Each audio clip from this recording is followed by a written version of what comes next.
मदस्यायति वन्नयति तरते चट्टे च विघ्नचरत् तेने ब्रह्महृदायदि कवये मुह्यन्ति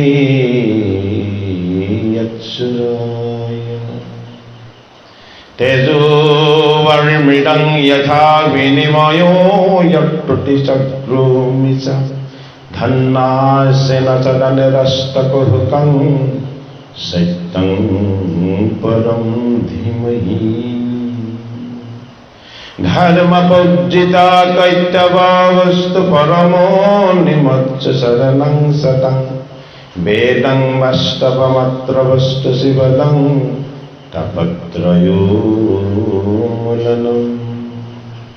श्रीमद्भागवते महामुने किते किंवा पुररीश्वरः चैत्रहृदयवरुद्धते यट्टकितिभिः शिशुभिः तत्क्षणात् निगमाकल्पतरो गलितं फलं चुकमुखग्मितद्रवसंयुतं पीयता भागवतं रसमलयं मुहुर्हुरुसिका भूमि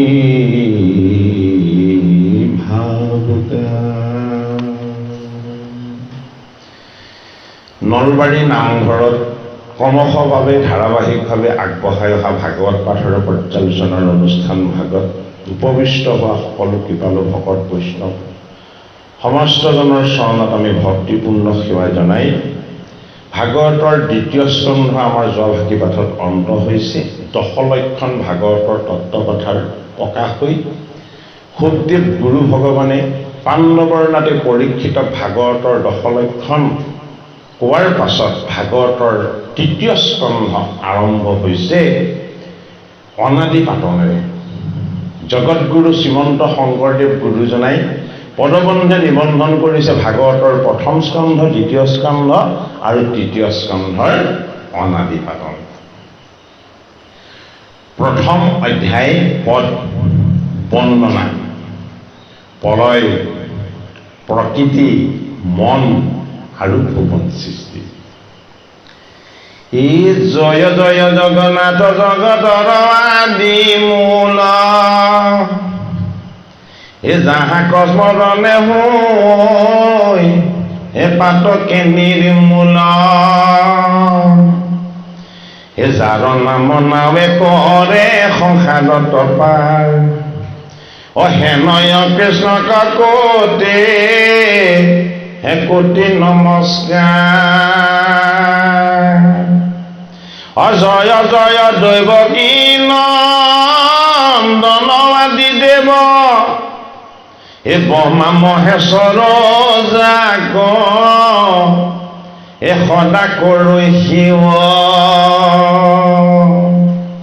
এ মূৰ্খ পণ্ডিত হৈ হে লৈলে যাৰ নাম অহেনয় কৃষ্ণ কৰোঁ হে বৰিয়া প্ৰণাম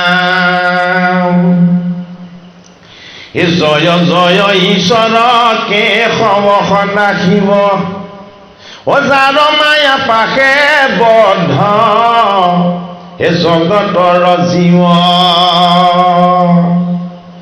অমূলৈ মিলৈ মুখ্য যাৰ নাম শ্ৰৱণ কীৰ্তনে এ কৰোঁ প্ৰণিপাত হেন হে কৃষ্ণৰ চৰণে এ নমো দামোদৰ দেৱ এ জগত কাৰণ এ ভকত ভয় দাতা এ সত্য সনাতন এ যাহাৰ মায়াত হুৱে সৃষ্টি স্থিতি লয় অহেন কৃষ্ণ চৰণেৰ হে শিৱ পদ ছয় কৃষ্ণ পদ পংকজক ধৰি হৃদয়ত এ গুৰুৰ চৰণ মনে হে কৰি শিৰোগ এই সৃষ্টি স্থিতি লয়কে সৱৰ মুখ্য লীলা এই কৃষ্ণৰ কিংকৰে পদ এই শংকৰে ৰচিলা এই মহাভাগৱত পদ অমৃত সাক্ষাৎ এ বামন পুৰাণ কিছু হে মিছ দিলোতা এ দুয়ো কথা নিবন্ধিলো হে একত মিছলে এ মধু সমেত গজেন হে আতি চাদবলে এ শুনা সাৱধান মনে এ যত সমাসন এ তৃতীয় স্কন্ধৰ মহা এ ভাগৱত পদ এ যেন মতে ভলৈতো এই অনাদি পাতম এ শুনিও কোৱা চৈ যাৰ হে বৈকুণ্ঠ গমন জগতগুৰু শ্ৰীমন্ত শংকৰদেৱ গুৰুজনাই ভাগৱতৰ তৃতীয় স্কন্ধৰ পদ নিবন্ধন কৰিবৰ লগে লগে গুৰুজনাই এই পদটি শ্ৰৱণ কীৰ্তন কৰিছে সমস্তজনক ভগৱন্তৰ স্মৰণ শ্ৰৱণ আৰু কীৰ্তন তাৰ যি ঐশ্বৰিক সুখ আৰু আনন্দ সেই সুখ আৰু আনন্দৰ ঐশ্বৰিক সুখ বুলি কোৱা হৈছে দেই কথাষাৰ ঐশ্বৰিক সুখ আৰু আনন্দৰ ভাগটো সকলোকে ল'বলৈ আহ্বান জনাইছে এই ভাগৱতৰ পদ তেখেতে নিবন্ধন কৰিবৰ বেলিকা তেখেতে কৈছে যে আমি অৰ্থাৎ তেখেতে নিজেই এই পদ ভগৱন্ত কৃষ্ণৰ চৰণ সেৱাৰ নিমিত্তেহে পদবন্ধে তেওঁ ভগৱন্তৰ কথা নিবন্ধন কৰিছে আমিও কোটি কোটিবাৰ ভগৱন্তক স্মৰণ কৰি ভগৱন্তৰ চৰণত আমি ভক্তিপূৰ্ণভাৱে সেৱা সৎকাৰ কৰি আমি যেন জয় জয় ধ্বনিৰে ভগৱন্ত কৃষ্ণৰ পৰমাত্মাৰ আমি জয় জয়কাৰ ঘোষণা কৰি আমি আনন্দৰ ভাগ ল'বলৈ বিচাৰিব লাগে কিয়নো ব্ৰহ্মা হৰ আদি দেৱতাসকলেও দৈৱকী নন্দন কৃষ্ণৰ চৰণ বন্দনা কৰে সৰ্বদা সেইজন কৃপাময় হৰিক যদি কোনোবাই একান্ত চিত্তে যদি ভক্তি কৰে তেতিয়াহ'লে মূৰুখজনো কি হৈ যাব পণ্ডিত হৈ যাব কাক ভক্তি কৰিলে ভগৱান কৃষ্ণক ভক্তি কৰিলে ভাগৱতৰ একাদশ স্কন্ধত কোননো মূৰ্খ কোননো পণ্ডিত বুলি উদ্ধৱ মহন্তই যেতিয়া ভগৱান কৃষ্ণক প্ৰশ্ন কৰিছে তেতিয়া ভগৱান কৃষ্ণই উদ্ধৱ মহন্তক কৈছে যে যিজনে মোক নেজানে সেইজনে মূৰ্খমতী আৰু যিজনে মোৰ কৃপাত মোক জানিলে সেইজন পণ্ডিত গতিকে আমি বহুত শাস্ত্ৰ অধ্যয়ন কৰি বহুত গ্ৰন্থ অধ্যয়ন কৰি বহুত কথা জানিলোঁ বুলি আমি যিটো পণ্ডিতৰ আমি সংজ্ঞা দিব বিচাৰোঁ ভাগৱত শাস্ত্ৰই সেই সংজ্ঞা আমাৰ ওচৰলৈ অনা নাই ভাগৱত শাস্ত্ৰই পণ্ডিত হিচাপে সেইজনকে বিবেচনা কৰিছে যিজনৰ একান্ত চিত্তে ভগৱন্ত কৃষ্ণক ভক্তি হৈছে আৰু কৈছে যে এই অনাদি পাতনৰ কথাখিনি ভাগৱত পুৰাণ আৰু বামন পুৰাণ বুলি এভাগ পুৰাণ বেদব্যাসে প্ৰণয়ন কৰিছে সেই বামন পুৰাণত সৃষ্টিৰ বিষয়ে যিখিনি কথা বিতংভাৱে আছে তাৰ কথাখিনিও আনি ভাগৱত হ'ল দুগ্ধ আৰু ভগৱন্তৰ লীলা হ'ল কি মধু এই দুগ্ধ আৰু মধু দুইটা এক কৰি তেখেতে পদ নিবন্ধন কৰিছোঁ বুলি আমাক পদত জনাইছে হে ৰাম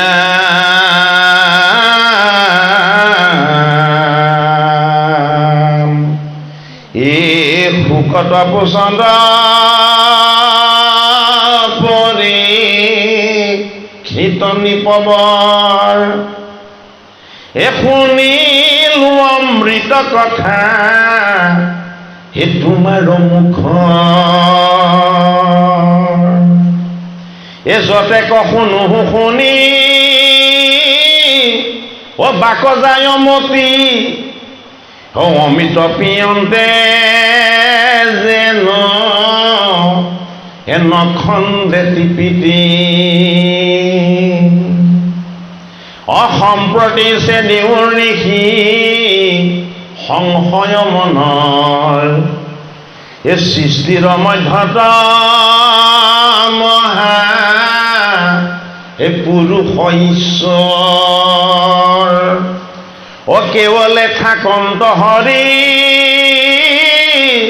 ও একে ব্ৰহ্ম তত্ত্ব এ কিমতে স্বতন্ত্ৰ কৃষ্ণে এইটো জগত জগত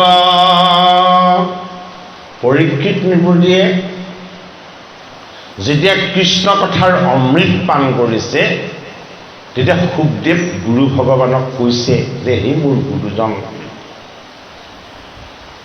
ভগৱন্তৰ কৃপাত যে মই আপোনাৰ চৰণ পালোঁ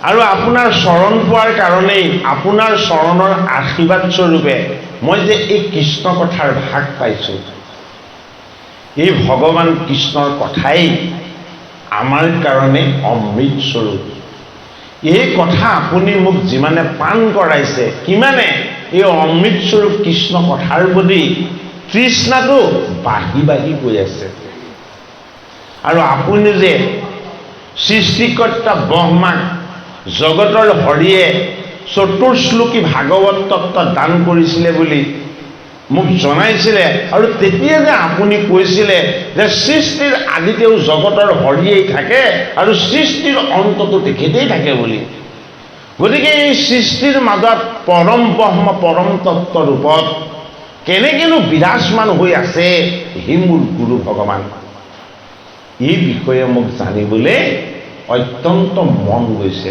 এই কথা কোনে কৈছে পৰীক্ষিত নৃপতিয়ে সুখদেৱ গুৰু ভগৱানক কৈছে সৃষ্টিৰ মধ্যত মহাপুৰুষ ঈশ্বৰ কেৱলে থাকন্ত হৰি একে ব্ৰহ্ম তত্ত্ব কিমতে স্বতন্ত্ৰ কৃষ্ণ ইটো কি জগত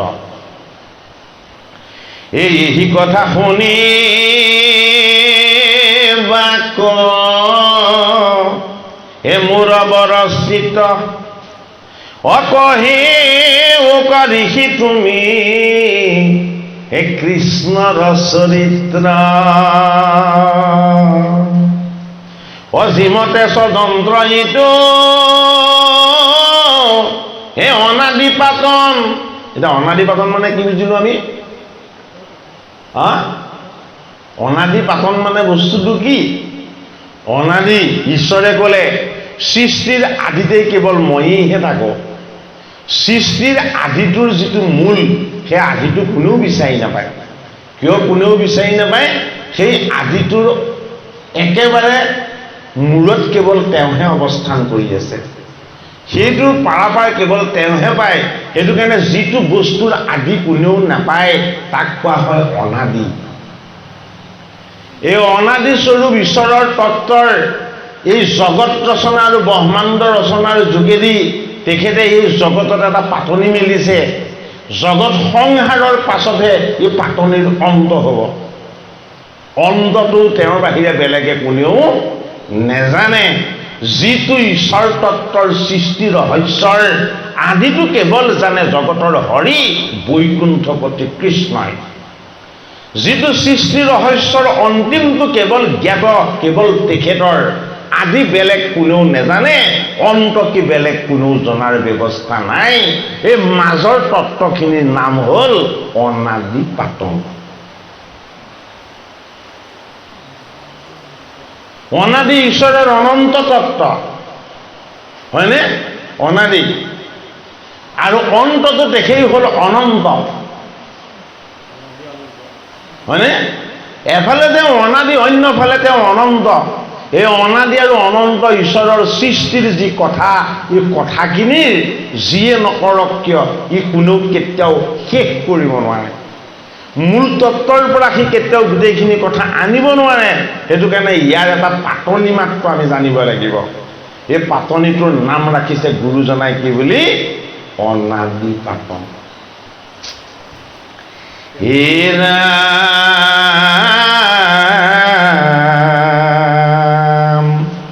হে শ্ৰীমতে স্বযন্ত্ৰ ইটো, হে অনাদি পাতন, ও জেনমতে স্ৰজা ব্ৰহ্মা, হে আদি দেৱগণ, ও জেনমতে সাতো স্বৰ্গ, হে কৰন্ত নিৰ্মাণ, এ জেনমতে স্বজন্ত পা তাল সাতো খাম, এ সপ্তদ্বীপা বসুমতী, এ শপত সাগৰ, ও যিমতে স্বজন্ত নদী, নদ নদী সৰোবৰ, হে পশু পক্ষী বৃক্ষলতা চৰাচৰ যত, ও কিমতে স্বজন্ত মেৰু মন্দৰ পৰ্বত। পৰীক্ষিত নৃপতিয়ে তেওঁৰ গুৰু ঈশ্বৰ শুকদেৱক প্ৰশ্ন কৰিলে যে হে মোৰ ভগৱান, আপুনি মোক মনৰ সংশয় দূৰ কৰি এতিয়া আপুনি মোক জনাওক, এই পৰীক্ষিত নামৰ জীৱটো এই জগতলৈ কেনেকৈ আহিলে? আৰু পৰীক্ষিতৰ সন্মুখত বহি ভগৱন্ত কৃষ্ণৰ অমৃত পান কৰাই থকা মোৰ গুৰু ঈশ্বৰ শুকদেৱ ভগৱান মোৰ জগতলৈ কেনেকৈ আহিছে? আৰু আমি যে আছো এই জগতখনত, 7খন স্বৰ্গ 7খন পাতাল, আটাইতকৈ উচ্চ মন্দৰ পৰ্বত, যিটোক আনি অষ্টম স্কন্ধত সমুদ্ৰ মন্থন কৰিব, এই বস্তুবিলাকৰনো কেনেকৈ নিৰ্মাণ হ'ল, কেনেকৈ স্বজন হ'ল? হে মোৰ গুৰু ঈশ্বৰ, মোৰ জানিবলৈ অত্যন্ত মন গৈছে। হে ৰাম,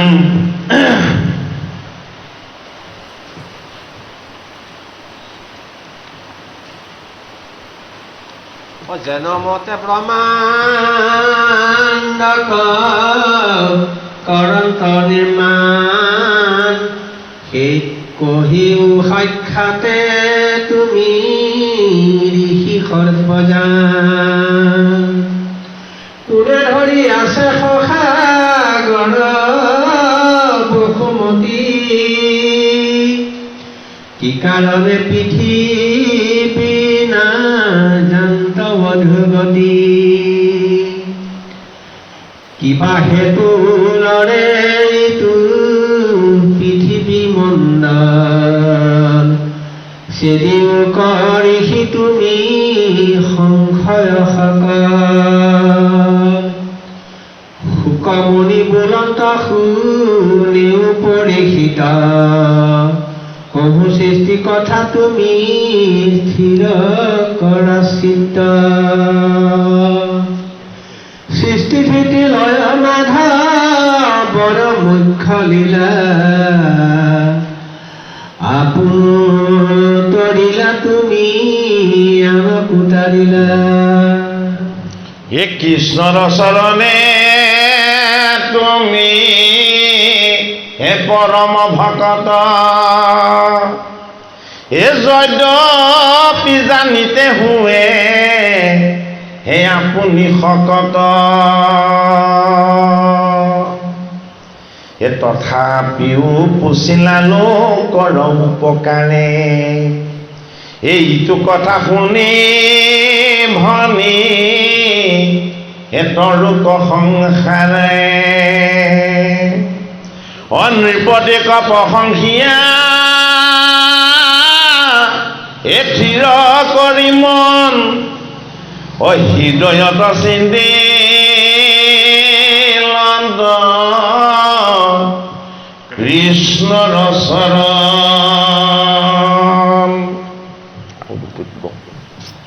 জয় জয় জয় জয় কৃষ্ণ মুখে উচ্চাৰিলা পুৰাণৰ কথা কহি বাক আৰম্ভিলা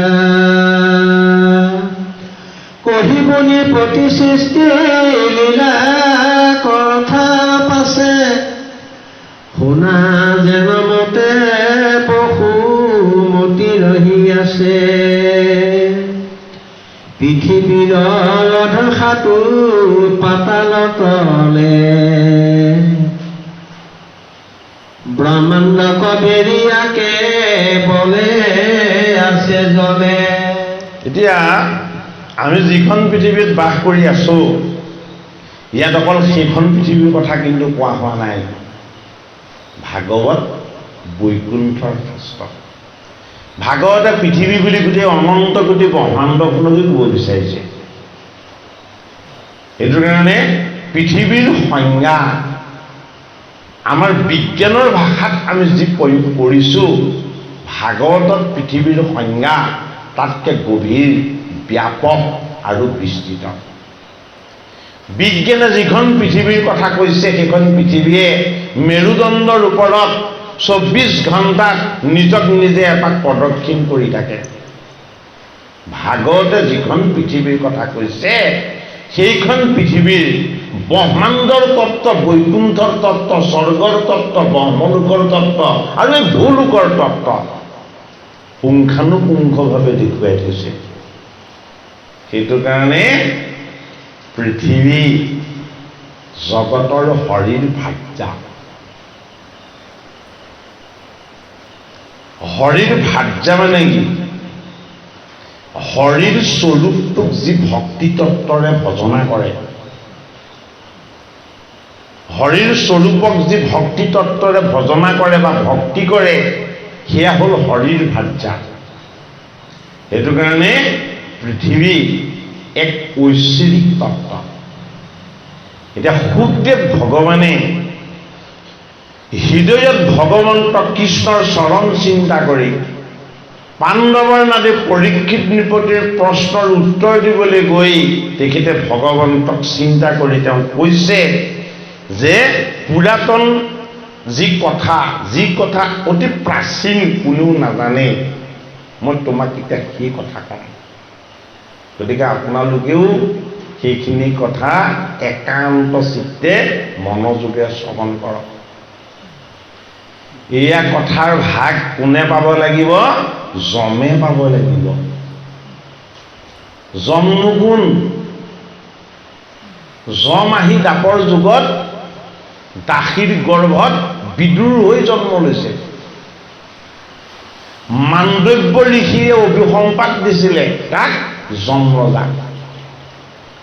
মাণ্ডব্য ঋষিয়ে শিশুকালতেই এটা সৰু পোকৰ ঠেংটো ছিঙি পেলাই দিছিলে। তাৰপাছত কি হ'ল? তাৰ শাস্তি হিচাপে যম ৰজাই তেওঁ কিবা এটা ছিদ্ৰ লগালে বুলি যেতিয়া তেওঁক আপত্তি দিলে এডাল ফুলত জোংটোত তেওঁক বহুৱাই 7 দিন 7 ৰাতি থৈ দিলে। মাণ্ডব্য ঋষিয়ে কেৱল এক ঈশ্বৰক উপাসনা কৰি থাকিলে। মৃত্যুও নহ'ল একো নহ'ল। যমেও ভয় খালে। যমদূতক ক'লে ঋষিজনক নমাই আনা তাৰ পৰা। ঋষিক নমাই আনিলে আৰু মাণ্ডব্য ঋষি 15 অগ্নিত প্ৰজ্বলিত হ'ল যে হে যম ৰজা, তোমাক যমদণ্ড ধাৰণ কৰাৰ শক্তি সামৰ্থ্য ঈশ্বৰে দিছে, কিন্তু অন্যায় আৰু অনীতিৰে যমদণ্ড ধাৰণ কৰিবলৈ তোমাক দিয়া নাই। তুমি মোক কি কাৰণে শাস্তি দিছিলা? এতিয়া কৈছে যে তুমি ৫ম বছৰৰ শিশু হৈ থাকোঁতেই আজিৰ পৰা 10টা জন্মৰ আগতে তুমি এটা কীটৰ ভৰিটো ছিঙি দিছিলা। সেই অপৰাধত 10 জন্মৰ পাছত তোমাক এই শাস্তিটো দিয়া হৈছে। এটা মাণ্ডব্য ঋষিয়ে ক'লে যদি মই শিশু আছিলোঁ তেতিয়াহ'লে মই অবুধ আছিলোঁ।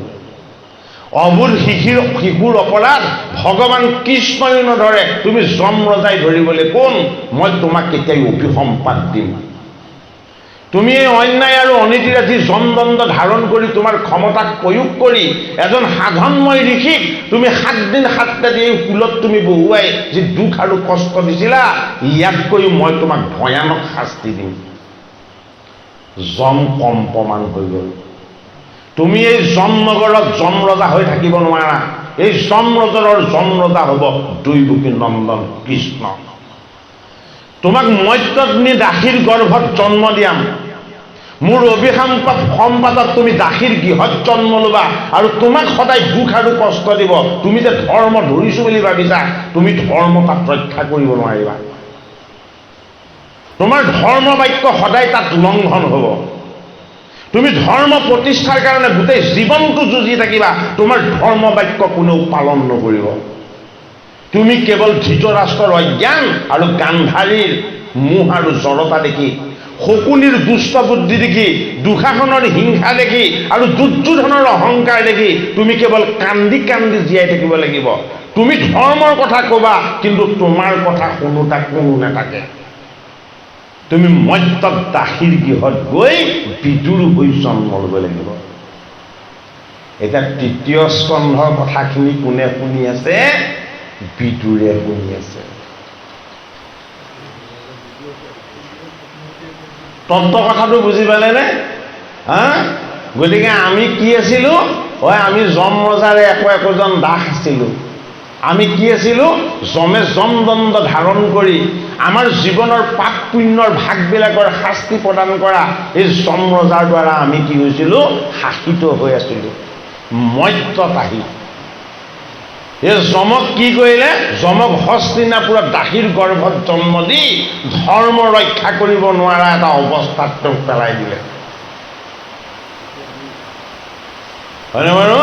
সেইটো কাৰণে এই শুদ্ধ জীৱ যমে বিদুৰ ৰূপত থাকি সদায় ধৃতৰাষ্ট্ৰক ঈশ্বৰৰ জ্ঞান দিয়ে, নীতি ন্যায়ৰ শিক্ষা দিয়ে, অধৰ্ম আৰু অন্যায়ৰ পৰা কেনেকৈ জীৱ মুক্ত হ'ব পাৰিব তাৰ উপায় দিয়ে। কিন্তু ধৃতৰাষ্ট্ৰ গান্ধাৰী আৰু ধৃতৰাষ্ট্ৰৰ পুত্ৰ কোনেও এই কথা নুশুনে। এই বিদুৰ খুৰাৰ পৰা আঁতৰত থকা সদায় পঞ্চ পাণ্ডৱে বিদুৰে যিটো কয় সেইটো পালন কৰে, বিদুৰে যিটো বিচাৰে সেইটো মানি চলে। সেইটো কাৰণে বিদুৰে কি কৰে? পঞ্চ পাণ্ডৱক অত্যন্ত মৰম চেনেহ আৰু আদৰ কৰে।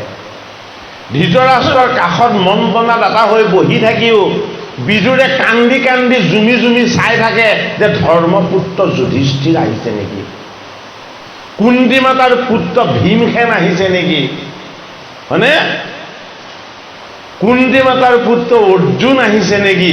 বিদুৰে জুমি জুমি কেৱল চাই থাকে যে পঞ্চ পাণ্ডৱ কেনেবাকে তেওঁলোকৰ ওচৰলৈ আহিছে নেকি, মনত ভাবি থাকে।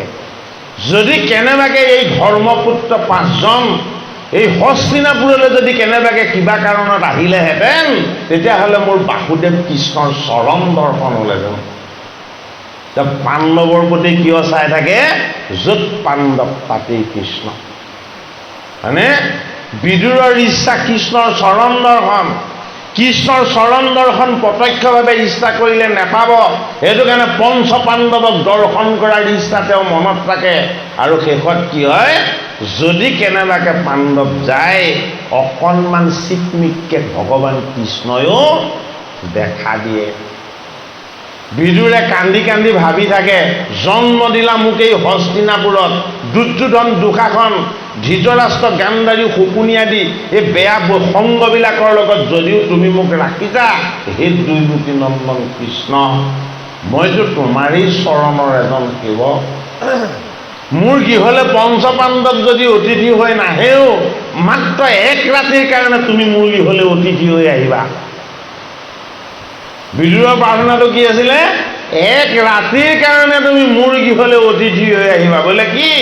যদি তুমি কেনেবাকে মোৰ গৃহত এটা ৰাতি যদি কেনেবাকে অতিথি হৈ দিয়া, মোৰ যিমানখিনি মোৰ পাপ আছিলে, তাপ আছিলে, দুখ আছিলে, কষ্ট আছিলে, যান্ত্ৰণা আছিলে, এই জনমৰ সমস্তখিনি দুখৰ পৰা মই মুক্ত হৈ যাম।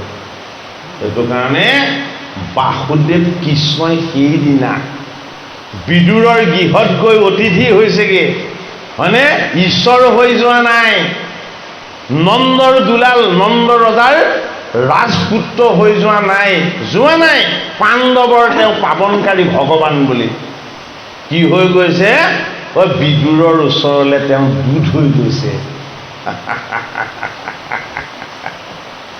জগতৰ ঈশ্বৰজনো কৌৰৱৰ ৰাজসভালৈ দূত হৈ গৈছে। কি দূত হৈ গৈছে যে তুমি মাণ্ডব্য ঋষিক যি অধৰ্ম কৰিছিলা, মাণ্ডব্য ঋষিৰ প্ৰতি তুমি যি অন্যায় কৰিছিলা, এই অন্যায়ৰ শাস্তি তুমি এই জন্মত ভোগ কৰিছাই, কিন্তু মই মোৰ ভকতক ন্যায় দিবৰ কাৰণে, মই মোৰ ভকতক ৰক্ষা কৰিবৰ কাৰণে, মই মোৰ ভকতে ধৰ্মৰ ভাগ পাবৰ কাৰণে মই জগতৰ যদুপতি কৃষ্ণই মই দূত হৈও আহিব পাৰোঁ। এবাৰ চাই লোৱা। গতিকে মোতকৈ পতিত পাৱন ঈশ্বৰ জগতত কোনো নাই। এই যেতিয়া জগতৰ হৰি কৃষ্ণ যেতিয়া দূতৰূপত হস্তিনাপুৰলৈ গ'ল, বিদুৰে কৃষ্ণৰ চৰণ চাই চাই খুব কান্দিছে যে হে যদুপতি, তুমিতো জগতৰ ঈশ্বৰ, তুমিতো পৰমেশ্বৰ, তুমি তোমাৰ ভকতক কিমান কৃপা নকৰা, তুমি দূত হৈও আহিছা এই ৰাজ্যলৈ। তেতিয়া দুৰ্যোধনে ক'লে যে হে কৃষ্ণ, তুমি এই ৰাজ্যলৈ অহাৰ উদ্দেশ্যটো মোক কোৱা। যেতিয়া কৃষ্ণই ক'লে যে মই দূত হৈ আহিছোঁ, দূতৰ উদ্দেশ্য যদি সফল হয় তেতিয়াহ'লে মই তোমাৰ গৃহত অকণমান জল ল'ব পাৰিম, আৰু দূতৰ যদি উদ্দেশ্য বিফল হয় তুমি 100 ৰান্ধনিৰ দ্বাৰা ৰন্ধন কৰি থোৱা অন্নৰ এটা দানাও মই গ্ৰহণ কৰিব নোৱাৰিম। এতিয়া তুমি মোৰ উদ্দেশ্যটো যদি সফল কৰা তেতিয়াহ'লে মই তোমাৰ গৃহত আজি অন্নও লৈ যাব পাৰিম। দুৰ্যোধনো কম নহয় অহংকাৰত। হস্তিনাপুৰত 100জন ৰান্ধনি গোটাইছে, গোটেই চাৰিওফালে তোৰণ লগাইছে জয় শ্ৰীকৃষ্ণ জয় বুলি, কৃষ্ণ যাব, সেইটোৱে দুৰ্যোধনৰ অহংকাৰ, হয়নে? আৰু গৈ পোৱাৰ লগে লগে কৃষ্ণক অভিবাদন জনাইছে দুৰ্যোধন আৰু দুঃশাসনে। কি বুলি সেইটো শুনিলেও ভাল লাগে। এই কৃষ্ণ যেতিয়া গৈ পালেগে, কৃষ্ণক চাই পেলাই কৈছে, দুৰ্যোধনে কৈছে, হে কৃষ্ণ, তোমাৰতো ৰূপটো বৰ বিচিত্ৰ ৰূপ। তাৰপিছত দুঃশাসনে কৈছে, হে কৃষ্ণ, তোমাকতো চিনিব নোৱাৰি। বোলে কিয়? তোমাৰ মাতৃও ইমান ধুনীয়া বগা, পিতৃ নন্দৰ ৰজা ইমান সুন্দৰ বগা, আৰু তুমি কিচ কিচকে ক'লা ক'ৰ পৰা বাহিৰ হ'লা?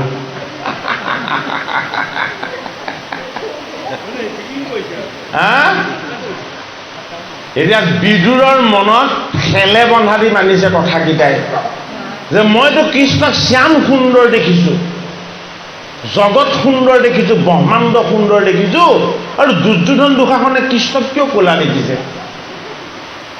তেতিয়া কৃষ্ণই হাঁহি হাঁহি উত্তৰ দিছে, হেৰা অহংকাৰী দুৰ্যোধন আৰু দুঃশাসন, এই কৃষ্ণৰ ৰূপ এটা নহয়, এই কৃষ্ণৰ ৰূপ অনন্য। এই কৃষ্ণক যি ক'লা দেখে তাৰ কাৰণে কাল ৰূপ, এই কৃষ্ণক যি সুন্দৰ দেখে তাৰ কাৰণে ভগৱান ৰূপ। তেতিয়াহে বিদুৰে গম পালে, এওঁলোক দুৰ্যোধন আৰু দুঃশাসনৰ কাৰণে কাল ৰূপত আহিছে, আৰু মই ভকত কাৰণে বিদুৰৰ ওচৰলৈ শ্যাম সুন্দৰ ৰূপত আহিছে। তেতিয়া কৃষ্ণই প্ৰস্তাৱ দিলে যে পাণ্ডৱৰ কাৰণে কেৱল 5খন কাম লাগিব, নেলাগে গোটেই ইন্দ্ৰপ্ৰস্থ আৰু হস্তিনাপুৰ, কেৱল 5খন গাঁও যদি কেনেবাকৈ পাণ্ডৱে পাই যায় তেতিয়াই সন্তুষ্ট হ'ব। তেতিয়া দুৰ্যোধনে কৈ দিলে যে সুযোগ্য মেদিনী, বেজীৰ আগত যদি অকণমান মাটি আহে এইকণ ভূমিও পাণ্ডৱে প্ৰাপ্ত কৰিব নোৱাৰে। তেতিয়া কৃষ্ণই ক'লে, তেতিয়াহ'লে ইয়াত অহাৰ যি উদ্দেশ্য এই উদ্দেশ্য বিফল হ'ল। কৃষ্ণ আহিবৰ সময়ত ধৰ্মপুত্ৰ যুধিষ্ঠিৰে কৈছিলে যে বাসুদেৱ, আপুনি পাৰিলে লগত ভীম আৰু অৰ্জুনকো লৈ যাওক। বোলে কিয় লৈ যাওক? বোলে দুৰ্যোধন আৰু দুঃশাসন আমাৰ ভাতৃ হ'লেও বৰ দুৰাত্মা দুৰ্বুদ্ধি, তেওঁলোকৰ মামা শকুনি অত্যন্ত দুষ্ট বুদ্ধিৰে ভৰপূৰ, আপোনাক তেওঁলোকে অনিষ্ট কৰিবলৈ যত্ন কৰিব। যুধিষ্ঠিৰে কৈছে। এতিয়া কৃষ্ণই কৈছে মই মোৰ নিজৰ ৰক্ষা নিজেই কৰিম হে ধৰ্মপুত্ৰ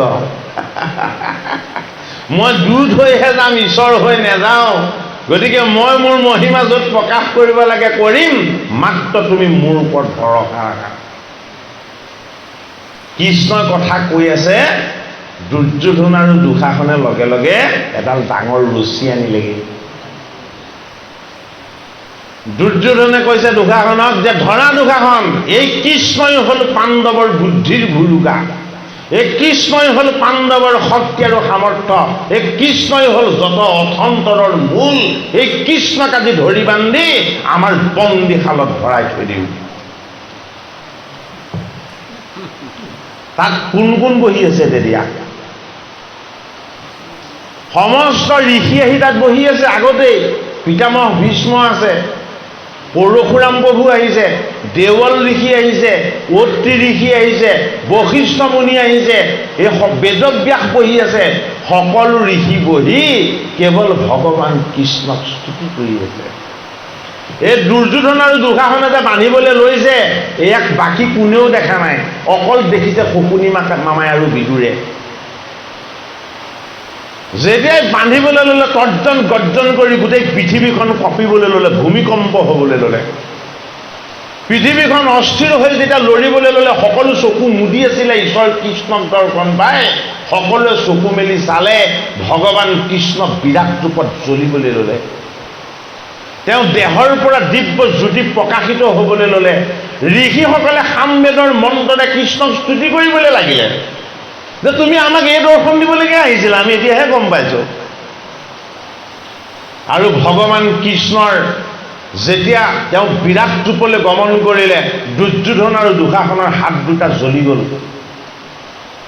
দেহ পুৰি ভস্ম হয় বুলি ভয়ত ভিৰাই লৰি একে দৌৰে গৈ শকুনি মামাৰ ওচৰ পালেগে যে মামা আমাক ৰক্ষা কৰা ৰক্ষা কৰা ৰক্ষা কৰা বোলে কি হ'ল বোলে কুটকলীয়া কৃষ্ণটোক বান্ধিবলৈ লওঁতে গোটেইখন জ্বলিবলৈ ল'লে ভূমিকম্প হ'বলৈ ল'লে তেতিয়া শকুনিয়ে হাঁহি হাঁহি কৈছে মই জানো তোমালোক দুটা একো কামৰ নহয়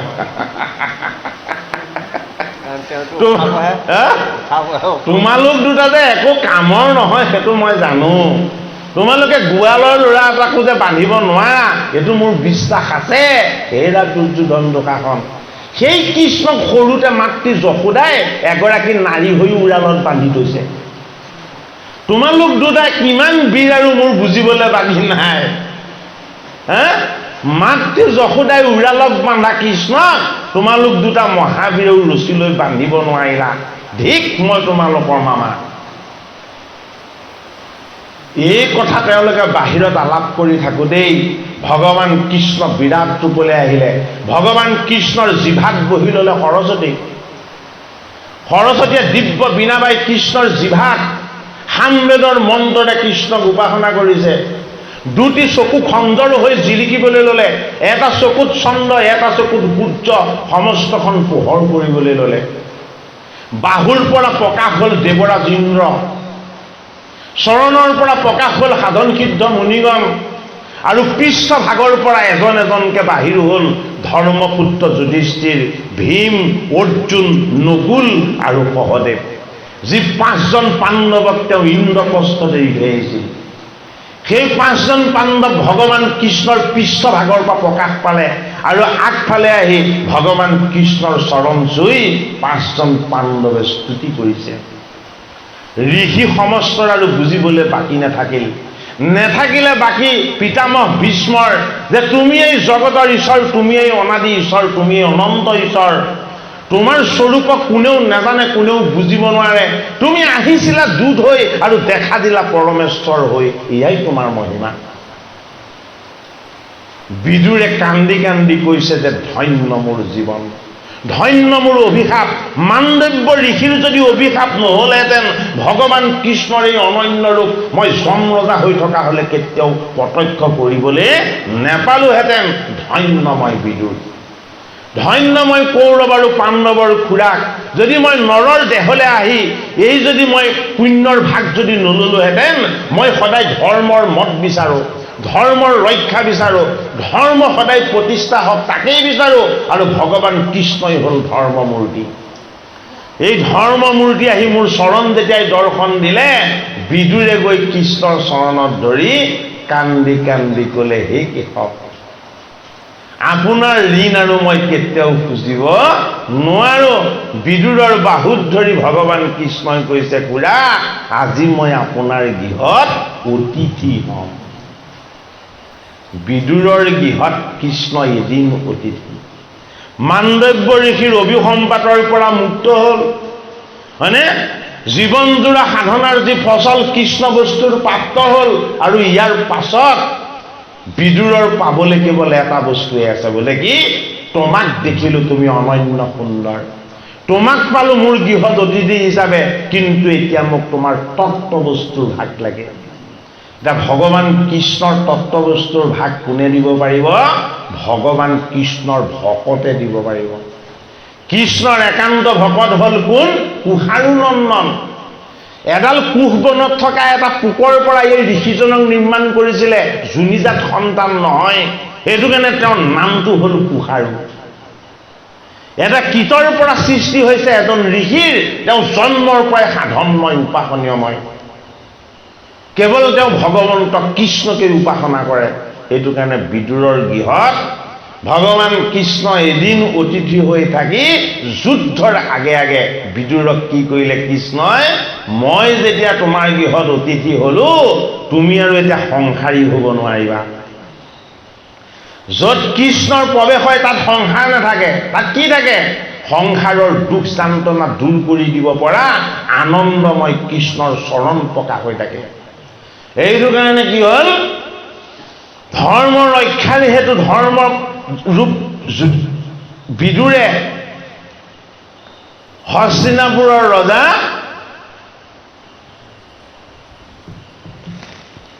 ধৃতৰাষ্ট্ৰক এটা প্ৰস্তাৱ দিলে যে, হে ৰাজন, আমাৰ দেহৰ যদি কিবা এটা অংগ কিবা বেয়া হয়, দুৰাৰোগ্যৰ ৰোগ হয়, সেই অংগটো কাটি পেলাই দিয়া হয়। কিহৰ কাৰণে? গোটেই দেহটোক ৰক্ষা কৰিবৰ কাৰণে। তোমাৰ এই ইন্দ্ৰপ্ৰস্থ হস্তিনাপুৰৰ এই দৈহিক তত্ত্বটোক যদি তুমি সুন্দৰ আৰু শান্ত ঈশ্বৰময় কৰি তুলিব বিচাৰিছা, ইয়াত কেৱল তোমাৰ এটা বিকাৰ আছে। এই বিকাৰটোৱেই হ'ল দুৰ্যোধন আৰু দুঃশাসন।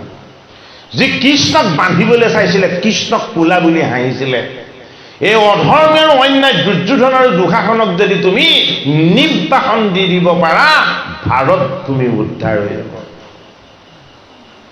বাহিৰত দুৰ্যোধনে দুঃশাসনে শকুনি মামাৰ লগত কথা পাতি আছিলে, ভিতৰতনো বিদুৰে আমাৰ পিতৃক কি মন্ত্ৰণা দিছে বুলি আহি কৈছিলে ধৃতৰাষ্ট্ৰক। শুনিলে দুৰ্যোধন আৰু দুঃশাসনে, লগে লগে বিদুৰৰ হাতত ধৰিলে, তুমি ৰাজ আৱৰণ খোলা, তোমাৰ আজিৰ পৰা এই ৰাজ্যৰ কোনো দায়িত্ব দিয়া নহ'ব, তুমি এতিয়া বনচাৰী সাজ গ্ৰহণ কৰা, তুমি বানপন্থী হ'ব লাগিব, আমাৰ ৰাজ্যত তুমি থাকিব নোৱাৰা, তোমাক নিৰ্বাসন দিয়া হৈছে। তোমাৰ দৰে অধৰ্মীজনক আচলতে মৃত্যুদণ্ড দিব লাগে, কিন্তু মোৰ পিতৃয়ে তেনে কাম কৰিবলৈ নিদিয়ে। কোনে নিদিয়ে? ধৃতৰাষ্ট্ৰই নিদিয়ে। গতিকে মৃত্যুতকৈও বেছি শাস্তি তোমাক নিৰ্বাসন দিয়া। এজন ভকত যদি কেনেবাকে এখন ৰাজ্যত থাকে, কুৰুক্ষেত্ৰত যুদ্ধ হ'ব নোৱাৰে, কৃষ্ণই জানে। বিদুৰৰ গৃহত অতিথি হৈ কৃষ্ণ প্ৰাপ্তিৰ আনন্দ দিলে, আৰু এই অধৰ্ম ৰাজ্যত তুমি থাকিব নালাগে, তুমি ধৰ্মৰ তত্ত্ব, তুমি কি? তুমি হলা ধৰ্ম ৰজা। তুমি আগৰ জন্মত যম আছিলা, তোমাৰ লগত ঈশ্বৰৰ তত্ত্ব আছে, তুমি থকালৈকে ইয়াত কুৰুক্ষেত্ৰৰ যুদ্ধ মই কৃষ্ণ আহিলেও ৰচনা কৰিব নোৱাৰো।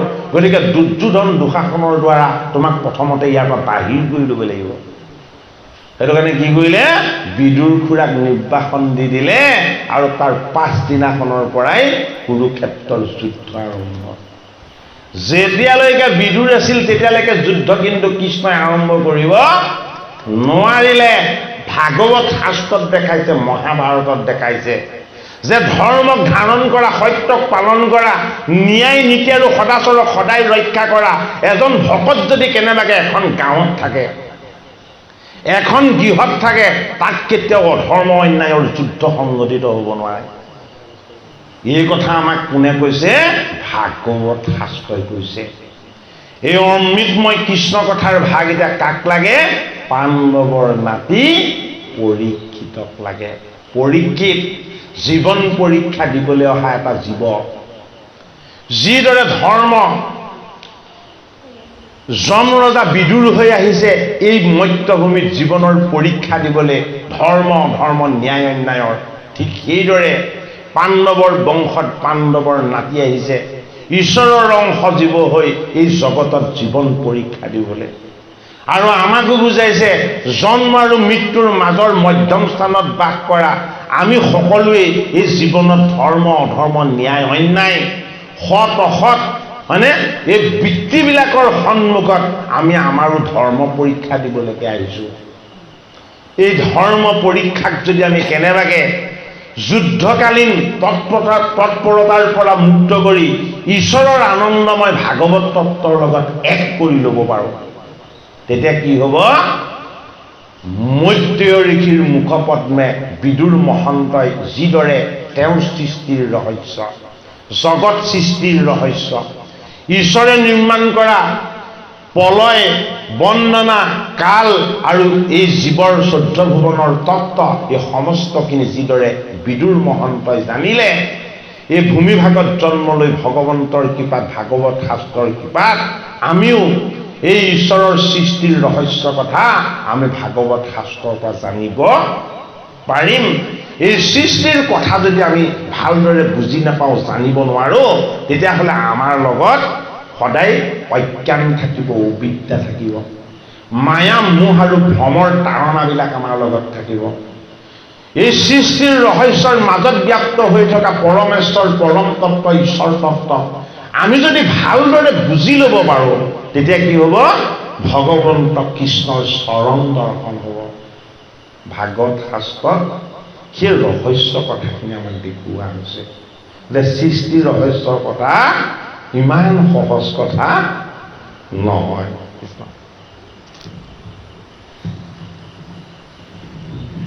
কৰ্মৰূপে হৰি আছা জলৰ পৰে, 50 কোটি পহৰ বহল কলে বৰে, কৰ্মৰ ওপৰে সৰ্পৰূপে ভগৱন্ত, অহাজাৰে কথনা সমে আচন্ত অনন্ত, সূৰ্য সমজলে মহা ফণী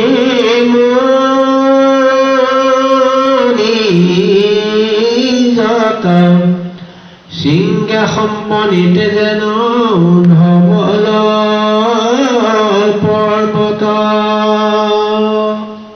তাৰে আঠ ফলা আঠ দিশে বহি, আছে আঠ দুৰ্গ গজ ওপৰে তাৰ ৰহি, হে ৰাম,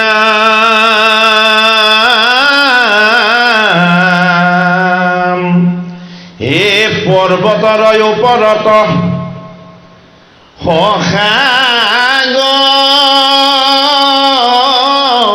ৰামহি, এ যেন চান্দ ধনিয়াল গতেয়া সে ৰহি, অজিদিশৰ দিগ গজলৰে নিজকাই, সিদিশৰ পৰা যেন এই ভূমিকম্প যায়। এতিয়া দিগগজে এই পৃথিৱীখন ধৰি আছে, দিগগজে ধৰি আছে মানে দিগ, দিগ মানে কি? দিগ মানে আচলতে দিশ। গজ মানে কি? গজ মানে এটা হস্তিমন্ত শক্তি সম্পন্ন তত্ত্ব।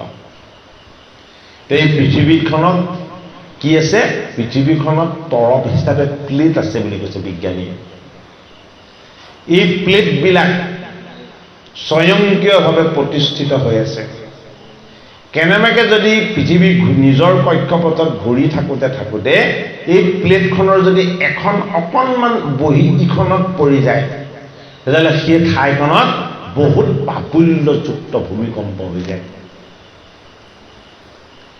এই পৃথিৱীখনক কঁপাব পৰা শক্তিটো কাৰ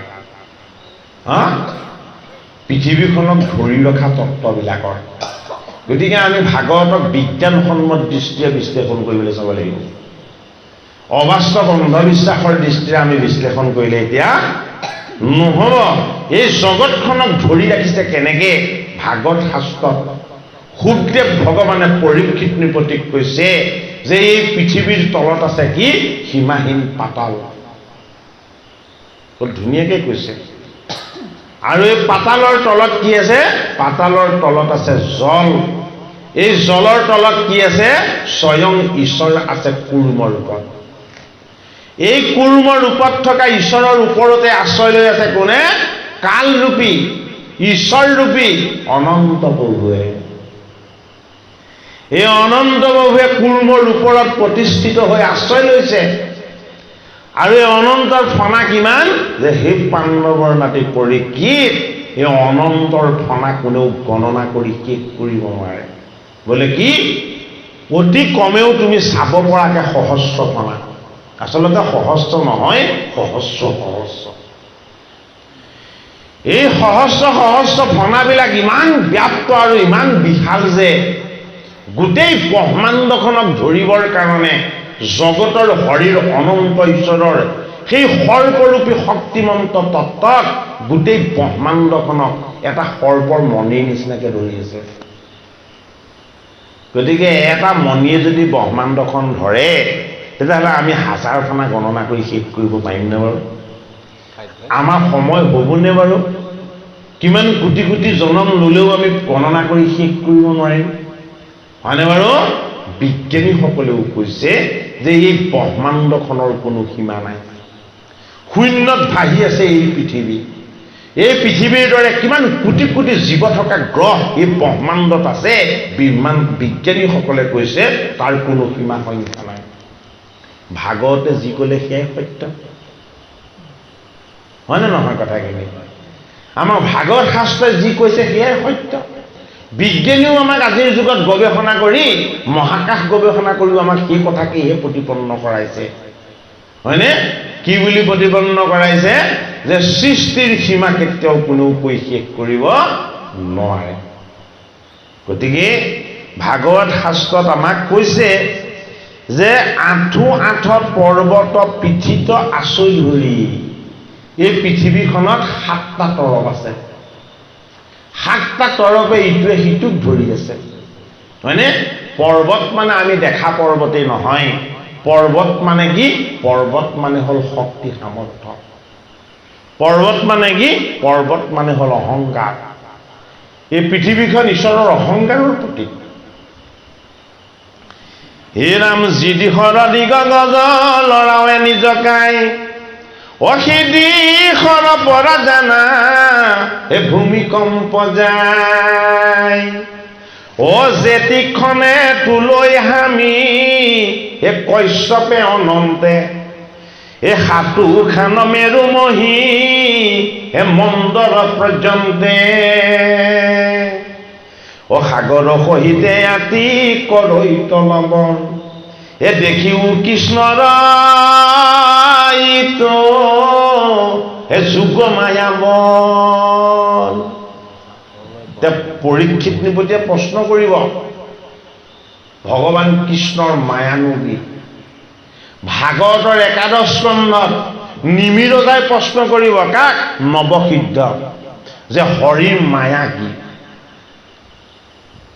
গতিকে হৰিৰ মায়াৰ এটা তত্ত্ব হ'ল যোগমায়া যোগমায়া মানে জগতৰ হৰিয়ে যোগময় সাধনাৰে এই জগত ব্ৰহ্মাণ্ড আৰু জীৱক প্ৰতিপালন কৰি থকা যিটো শক্তি সেই শক্তিটো তেওঁ মায়া শক্তিহে এই জগতক সৃষ্টি কৰাৰ শক্তিটো তেওঁ মায়া শক্তি আৰু পালন কৰি থকা শক্তিটো হ'ল আত্মা শক্তি, পৰমাত্মা শক্তি। সেইটো কাৰণে যিটো শক্তিৰে তেওঁ পালন কৰে সেই শক্তিটো হ'ল কুৰ্ম।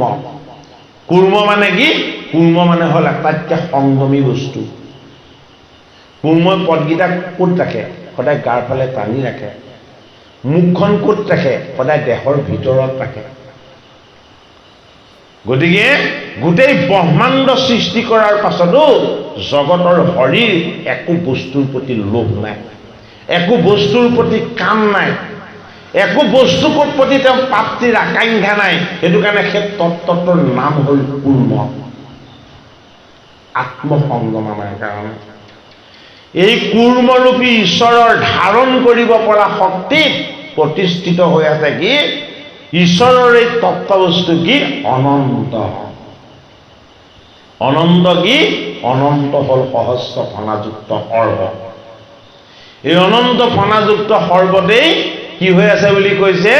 এই জগতখনত, ব্ৰহ্মাণ্ডখনত এটা ফণাত এটা মণিৰ ৰূপত ধাৰণ হৈ আছে। গতিকে এই মণিটো কি? এই মণিটো হ'ল আমাৰ আত্মা। আমাৰ এই দেহখনো পঞ্চভূতৰ ইও এটা তত্ত্ব, ইও এখন পৃথিৱী। এই পঞ্চভূতৰ দেহ যদি পৃথিৱী হয়, পৃথিৱীৰ তত্ত্ব হয়, তেতিয়াহ'লে এই পৃথিৱীখনক ধৰিছে কিহে? আত্মসংযমৰূপী কুৰ্মই। কুৰ্ম কি? কুৰ্ম হ'ল আমাৰ আত্মা। এই আত্মাৰূপী শক্তিটোক সদায় প্ৰতিপালন কৰি আছে কিহে? কালে। কাল কি? কাল হ'ল অনন্ত, অনন্ত হ'ল সৰ্ব। হয়নে? এই তত্ত্ববিলাকতে সদায় নিত্যৰত হৈ আছে, চৈতন্য হৈ আছে। কি? পৰমাত্মাৰ পৰম তত্ত্ব, যাক আমি কি বুলি কওঁ? কৃষ্ণ বস্তু বুলি কওঁ। কথাখিনি বেছি জটিল, তাৰ আধ্যাত্মিক আৰু জটিল হ'ব। কিন্তু আমি যিমান পাৰোঁ সহজ সৰল কৰি ক'বলৈ যত্ন কৰিম। যিহেতু আমাক বহুত ভকতে ফোন যোগেও এই কথাটো কৈছে যে আপুনি অনাদি পাতনৰ সৃষ্টিৰ ৰহস্যৰ ওপৰত এখন গ্ৰন্থ লিখক, ভালকৈ বুজাই। আমি কৈছোঁ যে নহয়, লিখা কামটো কৰাতকৈ এইখিনি আমি ভকতৰ মাজত কৈ বিলাই দিব পাৰিলেহে বেছি লাভৱান হ'ম। হয়নে বাৰু? গ্ৰন্থত ক'ত পচি পৰি থাকিব তাৰ কোনো ঠিক নাই, হয়নে? যদি এইখিনি কথা ভকতক জনাই দিয়া হয়, তেতিয়াহ'লে কি হ'ব? প্ৰত্যেকেই ইয়াৰ ভাগটো পাব। হে ৰাম,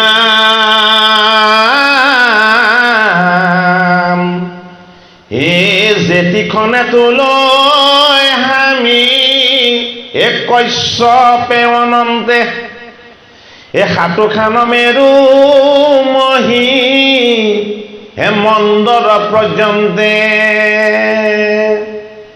এ সাগৰ সহিতে আতি কৰৈ তলমল, এ দেখিও কৃষ্ণৰ ইটো, হে যুগ মায়াবল, এ কহিনো তোমাত পৃথিৱীৰ থিতি কথা, এ মহাপ্ৰলয়ৰ বাবে শুনিও ব্যৱস্থা, অজেবে গৈল 100 বৰিষ ব্ৰহ্মাৰ, এ ৰুদ্ৰ ৰূপে কৰে হৰে জগত সংহাৰ। প্ৰলয় মানে কি? হৰিৰ সৃষ্টিক আকৌ এক তত্ত্বত লীন নিওৱা, চৈতন্য তত্ত্বটোক আকৌ জড় কৰি হৰিয়ে গোটেই তত্ত্বক তেওঁ উদৰত ধাৰণ কৰি ৰখা। এইটো কৰিবৰ কাৰণে কি ৰচনা কৰিব লগা হয়? প্ৰলয় ৰচনা কৰিব লগা হয়। এই প্ৰলয় কেতিয়া হয় বুলি কৈছে? যে ব্ৰহ্মাৰ যেতিয়া 100 বছৰ অতিক্ৰম হ'ব, তেতিয়া এক প্ৰাকৃত প্ৰলয় হয়। এই ব্ৰহ্মাৰ 100 বছৰত কি হয়? 14জন মনুৰ আয়ুকাল সমাপ্ত হয়। সেইটো কাৰণে তাক কি বুলি কোৱা হৈছে? 14 মনন্তৰ বুলি কোৱা হৈছে। অষ্টম স্কন্ধত আমি মনন্তৰ কথা পাম, হয়নে? গতিকে এই 14টা মনন্তৰত কি হয়? এক প্ৰাকৃত প্ৰলয় হয় আৰু গোটেই ব্ৰহ্মাণ্ড আকৌ প্ৰলয়ত লীন যায়। হেজাম অৰ্ধে ঊৰ্ধে শৰীৰৰ নেদেখি প্ৰমাণ, এই ভুকুটি কুটিল মুখ দেখি হৰে প্ৰাণ। এটা পলয়টো ৰচনা কৰে স্বয়ং ঈশ্বৰে, কিন্তু পলয় কাৰ্যটো কোনে সাধন কৰে? পলয় কাৰ্য সাধন কৰে ব্ৰহ্মাৰ ভূমধ্যৰ পৰা জন্ম হোৱা কৈলাশ ধামত বহি গোটেই যুগ যুগ ধৰি কেৱল জগতৰ হৰিক উপাসনা কৰা মহাবৈষ্ণৱ শিৱই। শিৱই সাধনাৰ পৰা বহি পলয়ৰ আৰম্ভ হোৱাৰ লগে লগেই তেওঁ জটা মেলি দিব, গোটেই আকাশ তেওঁ জটাৰে ছানি ধৰিব। তেওঁ জটাৰ এই বিৰাট ৰূপত কি হয়, সূৰ্য চন্দ্ৰ সকলো পোহৰ ঢাক খাই গোটেই পৃথিৱীখন আন্ধাৰ হৈ যাব। তেওঁ যেতিয়া মুখখন মেলি দিব, এটা উঠে পাতাল পাব, সিটো উঠে স্বৰ্গ পাই যাব, হয়নে? গতিকে এতিয়া কি কৰি আছে তেওঁ? এতিয়া তেওঁ এক ঈশ্বৰৰ তত্ত্বত ৰমণ হৈ মহাবৈষ্ণৱ হৈ কৈলাশ ধামত বহি কেৱল ৰাম নাম জপ কৰি আছে। পাৰ্বতীয়ে সুধিছিলেও, পাৰ্বতীয়ে শিৱক সুধিছিলেও যে তুমি পিন্ধি থকা এই মুণ্ডকেইটা কাৰ? শিৱৰ গলৰ মুণ্ডমালাডালত ২৭টা মুণ্ড আছে। মুণ্ডকেইটা কাৰ? সন্দেহ আহি গ'ল পাৰ্বতী যে মোক নুসুধাকে মই নজনাকে তেওঁ এইকেইটা কাৰ মুণ্ড পিন্ধি আছে। তেতিয়া শিৱই ক'লে এইকেইটা বেলেগৰ নহয় দেৱী, প্ৰত্যেকটো মুণ্ড তোমাৰ। তেতিয়া পাৰ্বতীয়ে কান্দি কাটি হিয়ালি জিয়ালি হ'ল আৰু মই বেলেগৰ বুলিহে ভাবিছিলোঁ, তুমি মোৰ মুণ্ডকে তোমাৰ গলত মালা কৰি পিন্ধি আছা। বোলে কিয়?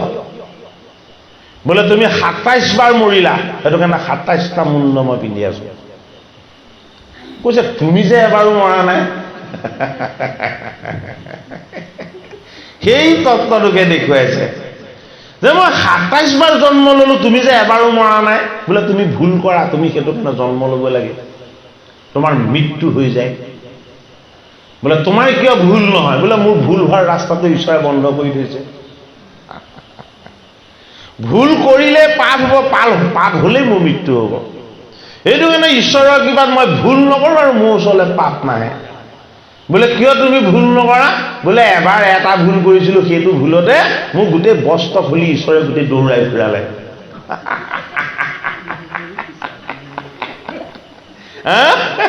মনৰ লগত ৰহি আছো, হাত সংকে নাই, কি কৰিব পাৰে মোক স্থিৰ মায়াই, হয়নে বাৰু? বোলে এটা ভুলেই কৰিছিলোঁ, সেইবাৰেই মোক বস্ত্ৰ খুলি উলংগ কৰি দৌৰাই দিলে। আৰু লগত তুমিও আছিলা, তুমি মুখ ঢাকি লাজতে তোমাক নিজকে লুকুৱাইছিলা, হয়নে বাৰু? আৰু সেই দৃশ্য দেখি গোটেই ব্ৰহ্মাণ্ডৰ সাধন সিদ্ধ যোগী ঋষি মুনি সকলোৱে খুব আনন্দ পাইছিলে যে শিৱৰো এনে অৱস্থা হয়নে? হয়নে বাৰু? এতিয়া শিৱই বুজাইছে কি যে মই ঈশ্বৰ নহয়, মই ৩ গুণত থকা জীৱৰ তত্ত্ব, মোৰ স্বামী হ'ল মহেশ্বৰ। এই মহেশ্বৰে যদি মোক নচুৱাই তেতিয়াহ'লে মই নৃত্য কৰিম। এই মহেশ্বৰে যদি কপট যুৱতীৰ ৰূপ লৈ মোক যদি মোহিত কৰে তেতিয়াহ'লে মই তেওঁৰ পাছে পাছে দৌৰিম। কিন্তু বেলেগ নাৰী ৰূপে কিন্তু শিৱক মোহিত কৰিব নোৱাৰিলে। বিষ্ণুৰ নাৰী ৰূপ, ইও এটা ডাঙৰ তত্ত্ব। কি ডাঙৰ তত্ত্ব? ভকতক দেখাবৰ কাৰণে তেওঁ পুৰুষ হৈও নাৰী ল'ব লগা হৈছে, হয়নে বাৰু? শিৱক একোৱেই মোহিত কৰিব নোৱাৰে, সেইটো কাৰণে ভগৱানে নিজে নাৰী ৰূপ ল'ব লগা হ'ল। ভগৱানেও বুজাইছে ভকতৰ মহিমা, হয়নে? বোলে এইজন মোৰ কেনেকুৱা একান্ত ভকত চাই লোৱাচোন। জগতৰ যিমান নাৰী আছে কাৰোলে তেওঁ নেচায়ে, কোনেও ভুলাব নোৱাৰে তেওঁ। আকৌ ভোলানাথক ভুলাবৰ কাৰণে মই আহিব লগা হ'ল, হয়নে? জগতৰ হৰি মোহিনী ৰূপলৈ আহিব লগা হ'ল। এইজন হৰই কি কৰে? ভুলৰ পৰা নিজক আঁতৰ কৰি সত্য শুদ্ধ সনাতন ঈশ্বৰ তত্ত্বক শিৱ ৰূপত, আত্মা ৰূপত, জগতৰ প্ৰতিপালক ৰূপত তেওঁ সদায় সাধনা কৰে। এই সাধনাৰ শক্তিয়ে হ'ল ঈশ্বৰৰ শক্তি। সেইটো কাৰণে কি কৰিব? ব্ৰহ্মাৰ যেতিয়া 100 বছৰ পূৰ হ'ব, তেওঁ সাধনাৰ পৰা উঠি বিৰাট ৰূপ ধাৰণ কৰিব। জটাই গোটেই জগতৰ ব্ৰহ্মাণ্ডৰ যিমান গ্ৰহ নক্ষত্ৰ আছিলে সমস্তখিনি ছিন্ন ভিন্ন কৰি দিব। যি জটাত তেওঁ ধাৰণ কৰিছে গংগাক। এই গংগাৰূপী জটাক ধাৰণ কৰা এই মহাবৈষ্ণৱ শিৱৰ এই জটাৰ এডাল চুলিৰ পৰা বীৰভদ্ৰৰ দৰে এজন বীৰৰ জন্ম দি দেখুৱাইছে। গতিকে মই সাধনা কৰা এই ভক্তিৰূপী জটা যদি কেনেবাকৈ মই খুলি কেনেবাকৈ যদি কাল ৰূপলৈ যাবলৈ হয়, মোৰ জটাৰ এটা পাকত গোটেই ব্ৰহ্মাণ্ডখনে শেষ হৈ যাব। সেইটো কাৰণে ভাগৱত শাস্ত্ৰত প্ৰলয়ৰ কথা দেখাইছে। সেইটো কাৰণে আকৌ মানুহে শিৱ পূজা কৰিবলৈ ললে যে ইমান শক্তি তেওঁ, আচলতে শক্তিটো তেওঁৰ নহয়, তেওঁ নিজেই কৈছে পাৰ্বতী বোলে মোৰ একো শক্তি সামৰ্থ্য নাই। বোলে এই শক্তি কাৰ? এই শক্তি মোক যি পঠাইছে সেইজনৰ শক্তিৰেহে সকলো কাৰ্য সম্পাদন হয়। সেইটো কাৰণে এতিয়া পাণ্ডৱৰ নাতি পৰীক্ষিতক সৃষ্টিৰ ৰহস্য গুৰু ভগৱান শিকে কৈছে যে তুমি এটা 7 দিনীয়া জীৱ। পৰীক্ষিতক বুজাইছে তুমি 7 দিনীয়া জীৱ, কিমান খন্তেকীয়া চোৱাচোন। এই ব্ৰহ্মাৰ 100 বছৰ আয়ু হলে 14 জন মনুৰ বিনাশ হয় আৰু জগত সংহাৰ হয়। ব্ৰহ্মাৰো মৃত্যু আছে। যি জগত ৰচনা কৰি জীৱ সৃষ্টি কৰি জগতৰ ঈশ্বৰ সেৱাৰ আনন্দ লৈছিলে সেইজনৰো এদিন মৃত্যু আছে। গতিকে সেই পৰীক্ষিত তোমাৰ ওচৰলৈ মৃত্যু অহাটো কি ডাঙৰ কথা মানে বাৰু? কিন্তু পৰীক্ষিতৰ ইতিমধ্যে মৃত্যুৰ ভয়টো গুৰুৰ কৃপাত আঁতৰ হৈছে। হে ৰাম জংকাৰন্দ মাথা স্বৰ্গ অকমান থাকি গৈছে। হে আউল জাউল জটা জোত হাতত ত্ৰিশূল, এ ঘূৰ মূৰ্তি ধৰি কৰে এ পজা কণী নিৰ্মূল। অ কিল কিল কৰি হাসৈ এ নৰমুণ্ড মালি, এ পৰ্বতৰ সিংহ যেন এ দন্ত 2 পালি। তেওঁ যেতিয়া বিকট ৰূপ লৈ খিলখিলকে হাঁহি দিব, তেওঁ দাঁতবিলাক পৰ্বতৰ সিংহৰ নিচিনা জোঙা জোঙা হয়। মুখখন কি হয়? এই মুখখন এনেকুৱা 10খন পৃথিৱীৰ সমান ডাঙৰ হৈ যায়, ইমান ব্যাপ্ত হৈ যায়। গোটেই যিমান জীৱ দেৱতা আছিলে সকলোবিলাকক একেস্বৰে ভস্ম কৰি দিয়ে। হে ৰাম হে জংকাৰত মাথা স্বৰ্গবাসী যায় দূৰ, জোকাৰি দিওঁতে স্বৰ্গবাসী আৰু জগতবাসী শেষ হয়। তেওঁ দেহটো জোকাৰি দিওঁতে এই চৰণৰ পহাৰে পৰ্বত হুৱে চুৰ, ভৰিয়ে গোৰ মাৰি দিওঁতে যিমান 7টা পৰ্বত আছিলে গোটেই 7টা পৰ্বত একেবাৰতে উভালি শেষ হৈ যায়। এই ঘূৰ ৰিংগ দিয়া দিগ গজক খুঞ্চা মাৰি, যি 8টা দিগ গজে এই ব্ৰহ্মাণ্ডখন ধৰি আছিলে, তেওঁ প্ৰকাণ্ড শব্দ কৰি ত্ৰিশূলৰ প্ৰহাৰত সেই 7টা দিগ গজক শেষ কৰি দিয়ে। 8টা দিগ গজক এই ওপৰক তুলি নচো অন্ত ত্ৰিপুৰাৰী, 8টা দিগ গজক ধৰি 2খন হাতেৰে 4টাকে বতাহত পকাই পকাই পকাই পকাই এই চক্ৰগতক গল চেপি মৰা নিচিনাকে তেওঁলোকক শেষ কৰে। হে ৰাম ৰুধিৰে দিগিত দেহা কৰি ঘূৰ ধনী, অতিনি গোটা চক্ষু যেন এই জ্বলন্ত অগ্নি। এই কথাখিনি ভয়েই লাগে।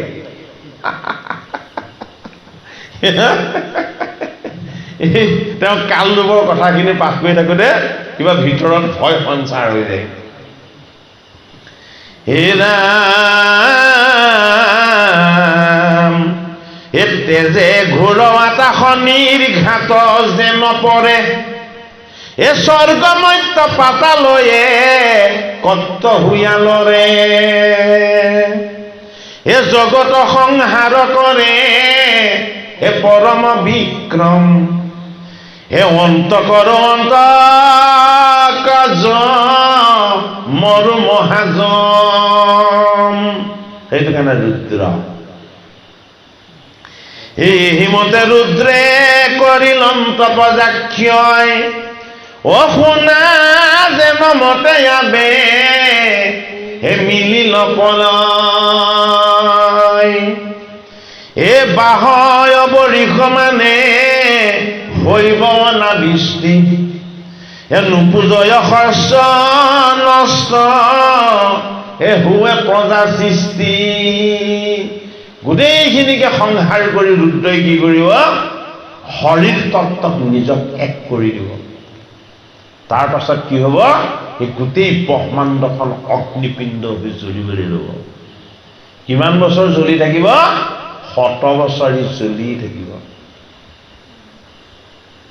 যি শক্তিৰে মায়াৰ দ্বাৰা তেওঁ বিনোদন কৰিবৰ কাৰণে ব্ৰহ্মাণ্ড নিৰ্মাণ কৰিছিল এই ভৱ অগ্নিত আকৌ এই ব্ৰহ্মাণ্ডখনক তেওঁ জ্বলাব জটিল কথাখিনি বুলি মায়া কি ভৱ অগ্নি ভৱাগ্নি বুলি কোৱা হয় এইটো কাৰণে এই ভৱ অগ্নিৰ মায়াৰ শক্তিৰে এই ব্ৰহ্মাণ্ডখন নিৰ্মাণ কৰিছিল এই মায়াৰ সত্তাটোক নাইকিয়া কৰিবৰ কাৰণে ভগৱন্তই নিজেই আকৌ পুৰুষ ৰূপত ৰুদ্ৰ ৰূপত প্ৰকাশ কৰিলে নিজৰ সেই তিনিটা দিব্য নেত্ৰৰে সৈতে গোটেইখন জ্বলাই ভস্ম কৰি দিলে তেওঁ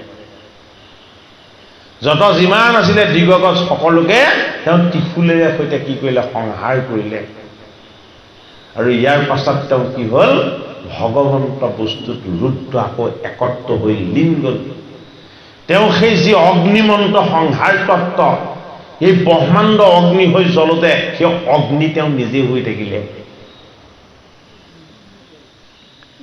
যি শক্তিৰে সৈতে জ্বলি আছিলে সেই শক্তিৰে সৈতে তেওঁ অগ্নি নিজে হৈ থাকিলে প্ৰশ্ন মাৰিব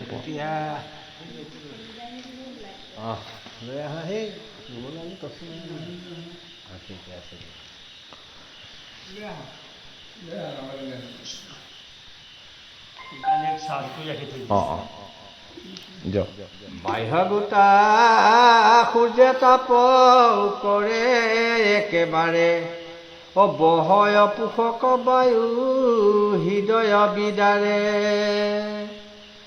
সাগৰকো গুচিল সূৰ্যৰ ৰশ্মি জালে জগত প্ৰলয় যায় গ্ৰাহী আশে কালে বায়ু সূৰ্য নিশক্ত কৰিবে যেবে ৰাজ অনন্ত মুখত অগ্নি হুৱে বাজ হাজাৰ এক মুখে বিষ বহি বাজ হৈ পাতালকো দহিয়া উদ্ধক উধাই জুই অনন্তৰ সহস্ৰ মুখেৰে সৈতে কেৱল যি মুখপদ্মে ভগৱন্ত কৃষ্ণৰ সামবেদময় উপাসনা আৰু তেওঁৰ নাম প্ৰকাশ হৈছিল এইবাৰ অনন্তৰ সহস্ৰ মুখৰ পৰা কি প্ৰকাশ হ'ব কেৱল কালৰূপ অগ্নি প্ৰকাশ হ'ব এই সাতটো পৃথিৱীত বনি লাগি গল স্বামী পুৰৈ সাতটো স্বৰ্গ যেন তোলা তয় অগনি ব্ৰহ্মাণ্ডকো দহিলে ক বাহিৰে ভিতৰে অতপতলু হৰা যেন দেখি নিৰন্তৰে এই ৰঙা বৰ্ণ ব্ৰহ্মাণ্ড নিৰপায়াচোত দেখি যেন জগধগুময় পিংগু অজগতকে দহি যেবে হে বহনি ভৈলা শান্ত বহয় বৰিষ মেঘে বৰিষে একান্ত দুৰ্ঘোৰ সম্বদে পৰৈ অচৌদিশে নিঘাত মেঘৰ গৰ্জনে ঘনে ঘনে বজ্ৰপাত হে পৰিষয় শিলা সব পৰ্বত আকাৰ বৰিষয় শিলা সব পৰ্বত আকাৰ হে কৰৈ মহাপ্ৰলয় প্ৰাণ নিৰক্ষয়ংকাৰ হস্তিৰ খুন্দে যেন ধাৰা যায় হে অবিচ্ছেদে পৰে চৰা এচৰে যায়ত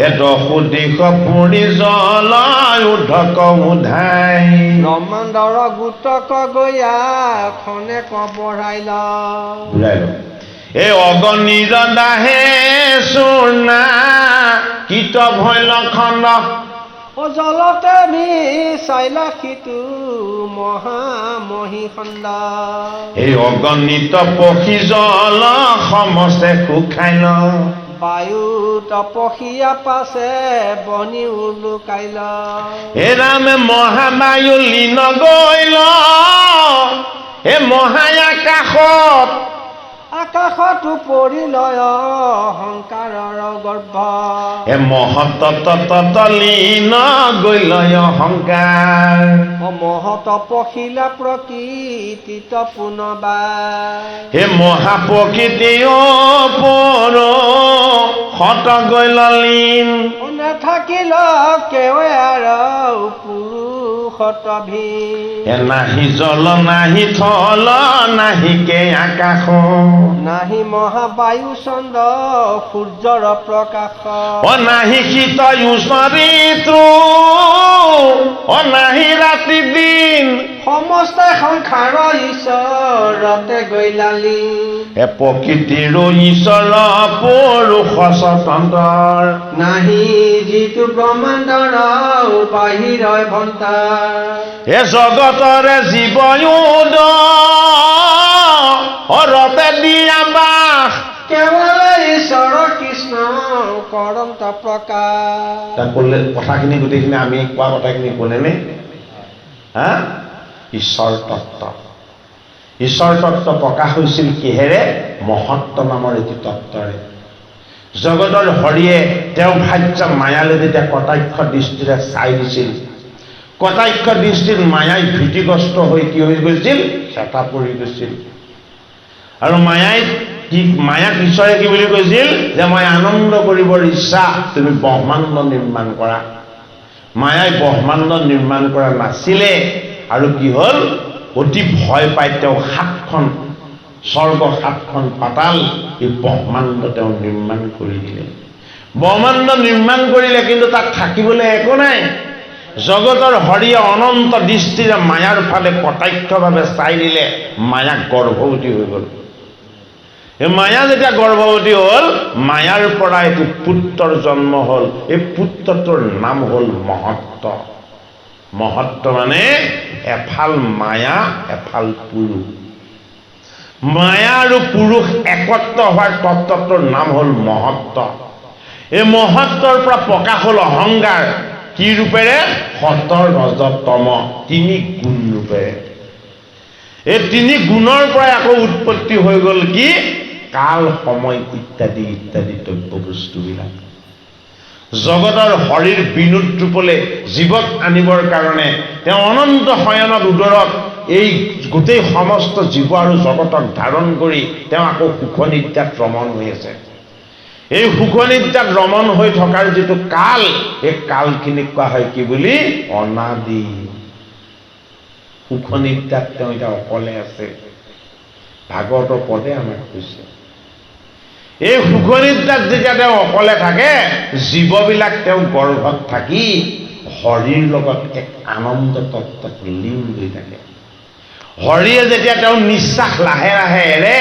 গৰ্ভত থকা জীৱবিলাক বিক্ৰম ৰূপত কি হয় বাহিৰলৈ প্ৰকাশ হয় বাহিৰলৈ প্ৰকাশ হৈ এই জীৱগণে কি কৰে জগতৰ হৰিক বায়ু ৰূপত তত্ত্ব ৰূপত দেহ ৰূপত নহয় ঈশ্বৰ ৰূপত কি কৰি থাকে জগতৰ হৰিক গুণ গুণ গান গান কৰি উপাসনা কৰি থাকে এতিয়া পৰীক্ষিত নৃপতিক সুখদেৱ ভগৱানে কি কৈছে তুমি আৰু মই হৰিৰ গৰ্ভত প্ৰথমতে সেই বায়ু হৈ তেওঁক উপাসনা কৰিছিলোঁ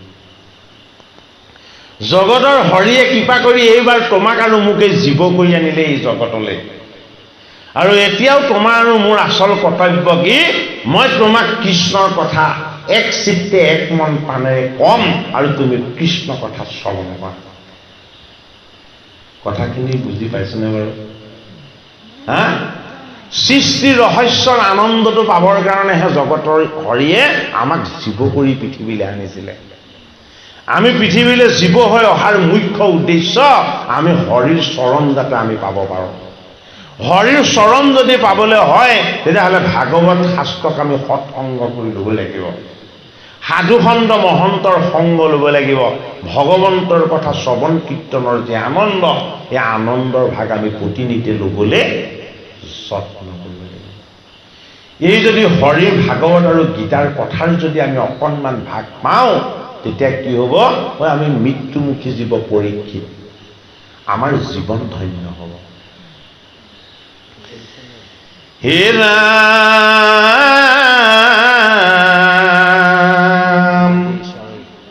অনাদি ঈশ্বৰৰ যিটো পদ নম্বৰ অনাদি পদ নম্বৰটো নহয় 39 আপোনাৰ তাত দিছে। হে অনাদি ঈশ্বৰ যিটো ব্ৰহ্ম নিৰঞ্জন, অজ্ঞানময় আনন্দে যে সত্য সনাতন, হে নয়ন কমল মোদী যুগ নিদ্ৰা চলে, তই আপোনাক চিন্তি মাত্ৰ আচন্তয় কলে, হে অনেক সহস্ৰ যোগ হিমতে গৈল, দুনাই ঈশ্বৰৰ সৃষ্টি বিশ্বাস ভৈল, একেশ্বৰে আছো আমি আদি নিৰঞ্জন, সৃষ্টি নাহি আমাৰ যে নকৰে শুভ, অশ্ৰদ্ধেয় ভুৱনয়ুদ ৰতে দিলো ঠাই, প্ৰকৃতি মহামায়া আছে গৰ্ভতে সোমাই,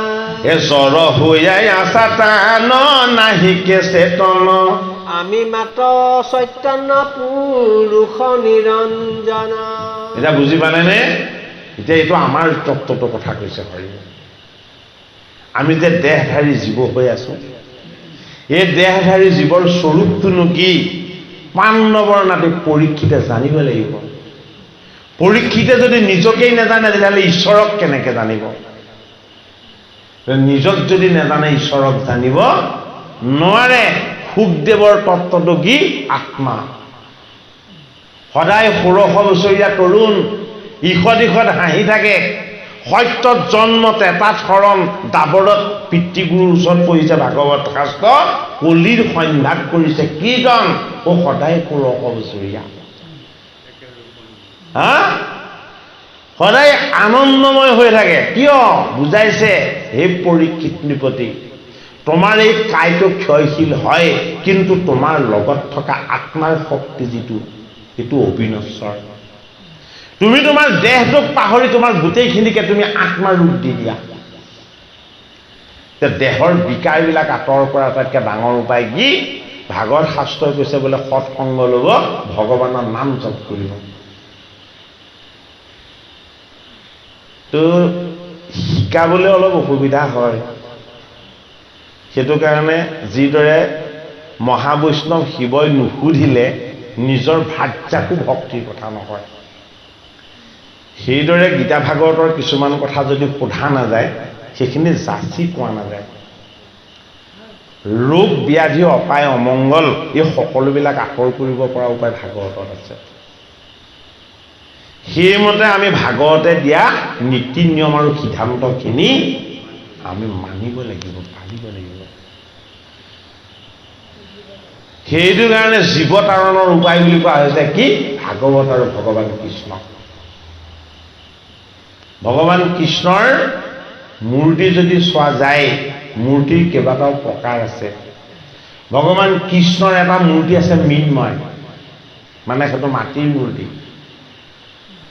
ভগৱান কৃষ্ণৰ এটা মূৰ্তি আছে চিন্ময়, সেইটো সুখদেৱ আত্মা মূৰ্তি। ভগৱান কৃষ্ণৰ এভাগ মূৰ্তি আছে কি? বাংময়। এই বাংময় কি? এই বাংময় হ'ল ভাগৱত মূৰ্তি। গতিকে মৃন্ময়টো সদায় বিনাশশীল। পৰীক্ষিতক কৈছে এই তোমাৰ দেহটো ঈশ্বৰে দিয়া এটা মাটিৰ মূৰ্তি, এইটোৰ পূজা নহয়। সেইটো কাৰণে আমাৰ দেহৰ পূজা হয় জানো? দেহৰ পূজা হয় জানো? হয় নহয়? দেহৰ যদি পূজা কৰিছে তেতিয়াহ'লে সেয়া দুৰ্গা পূজা হ'ব আৰু দেহটো 7 দিনীয়া দেখা এয়া দেৱী পূজা হ'ব হয়নে বাৰু গতিকে মৃন্ময় জড়বস্তুৰ পূজা আমাক ভাগৱত শাস্ত্ৰই দেখুওৱা নাই ভাগৱত শাস্ত্ৰই দেখাইছে কি যদি তোমাৰ পূজা উপাসনা হয় তেতিয়াহ'লে চিন্ময় কৰি লোৱা চিন্ময় কি চিন্ময় গুৰু চিন্ময় কি দেৱ চিন্ময় কি নাম চিন্ময় কি ভকত সেইটো কাৰণে এইকেইটা বস্তু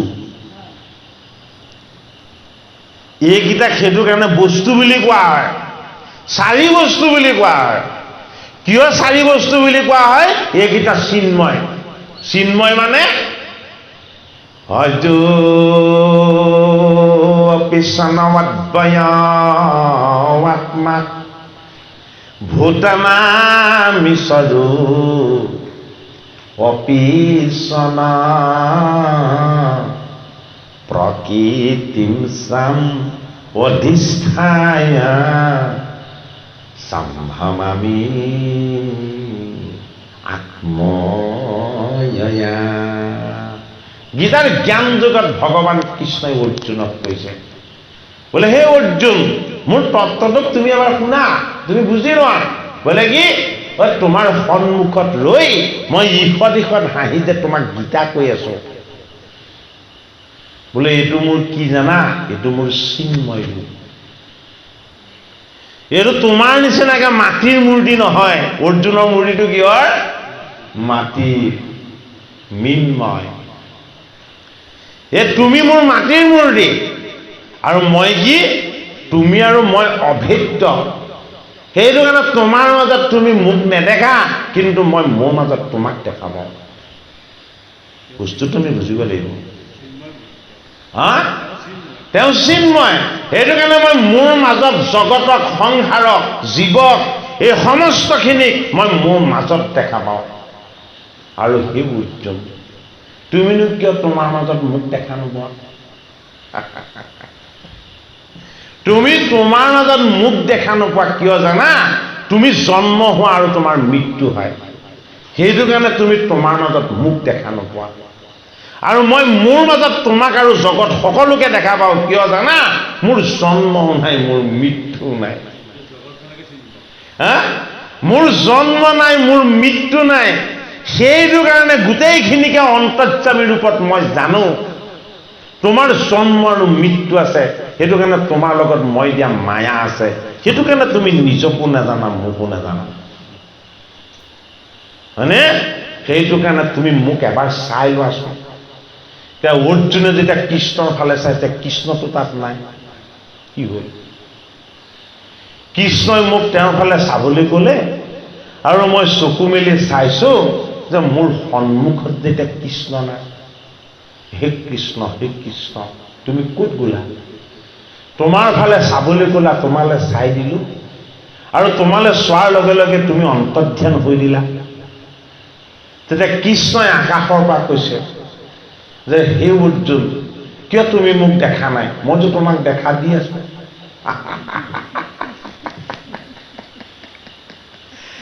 কি বুজাইছে কৃষ্ণই অৰ্জুনক মই তোমাক দেখা দি আছো তুমিহে মোক দেখা নাই কিয় দেখা নাই বোলে তোমাৰ দৃষ্টিশক্তিটোত কিবা এটা কম আছে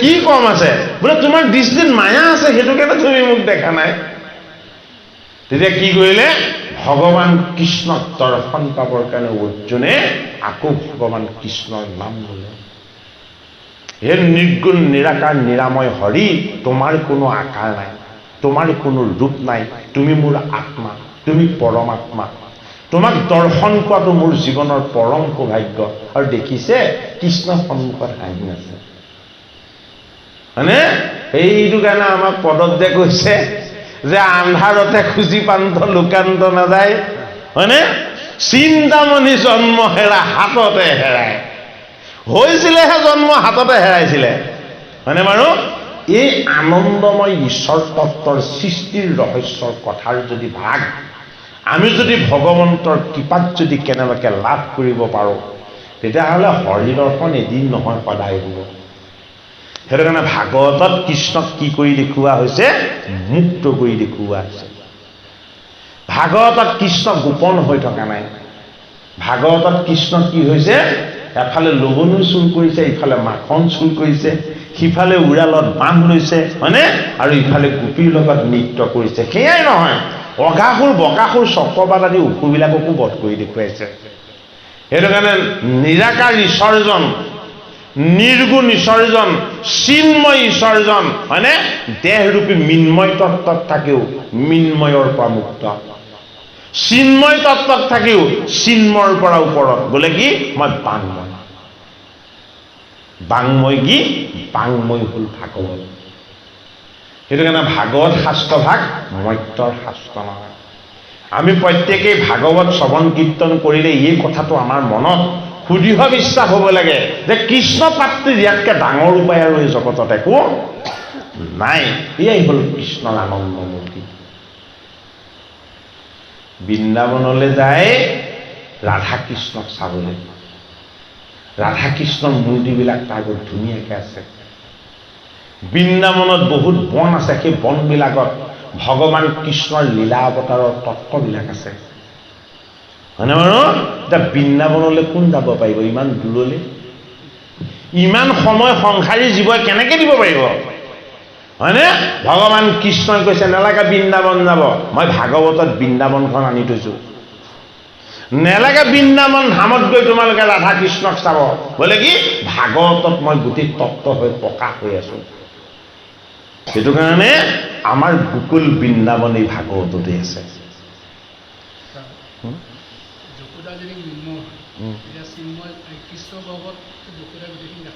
আৰে সেইটোৱেতো তেওঁৰ মায়া। যশোদা মৃন্ময় মানে তেওঁৰ মাতৃ তত্ত্ব নহয় জানো? মাতৃটোৱে মায়া। মাতৃ মায়া হ'লেও কৃষ্ণ প্ৰাপ্তিৰ চিন্তনটো আছে যে, সেইটো কাৰণে কৃষ্ণৰ স্বৰূপটো ক'ত দেখুৱাইছে? বাহিৰত নেদেখুৱালে, গৰ্ভত দেখুৱালে। নহ'লে বাহিৰত দেখুৱালেহেঁতেন। মাতৃকনো গৰ্ভত কৃষ্ণই কিয় দেখা দিলে? বাহিৰতহে দেখা দিব লাগিছিলে।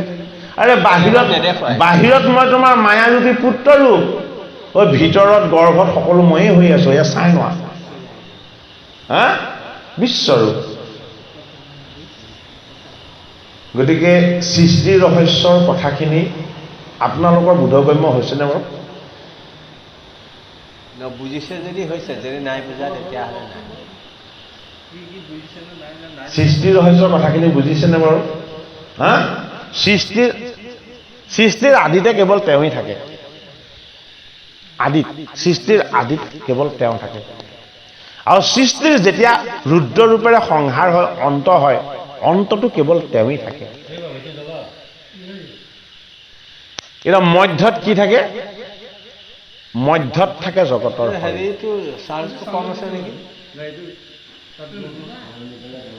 এইটো মানে পাহৰিলে চাৰ্জত দিছো বোলে।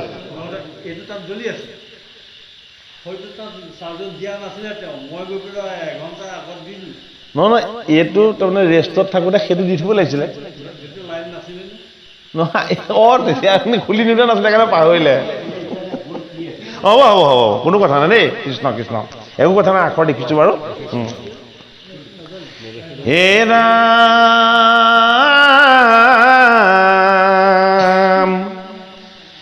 হে কিমান নম্বৰ পদ? 42ৰ তলত। হে ৰাম একেশ্বৰে থাকি আমি কৰো কোন কাজ, শৰীৰৰ পৰা সবে জীৱ হৌকবা। হে মায়াৰ হাতত কৰাও জগত প্ৰকাশ, সৰু সৃষ্টি লীলা আবে বিনোদ বিলাস। এহি বুলি মেলি পদ্ম হে নয়নয়নন্তে, কটাক্ষ চাহিলন্ত ভগৱন্তে। হে জৰ প্ৰকৃতিত কৰিলন্ত জীৱদান, হে অষ্টগুণ তেজ শূল, হে গুণ ভৈল প্ৰাণ।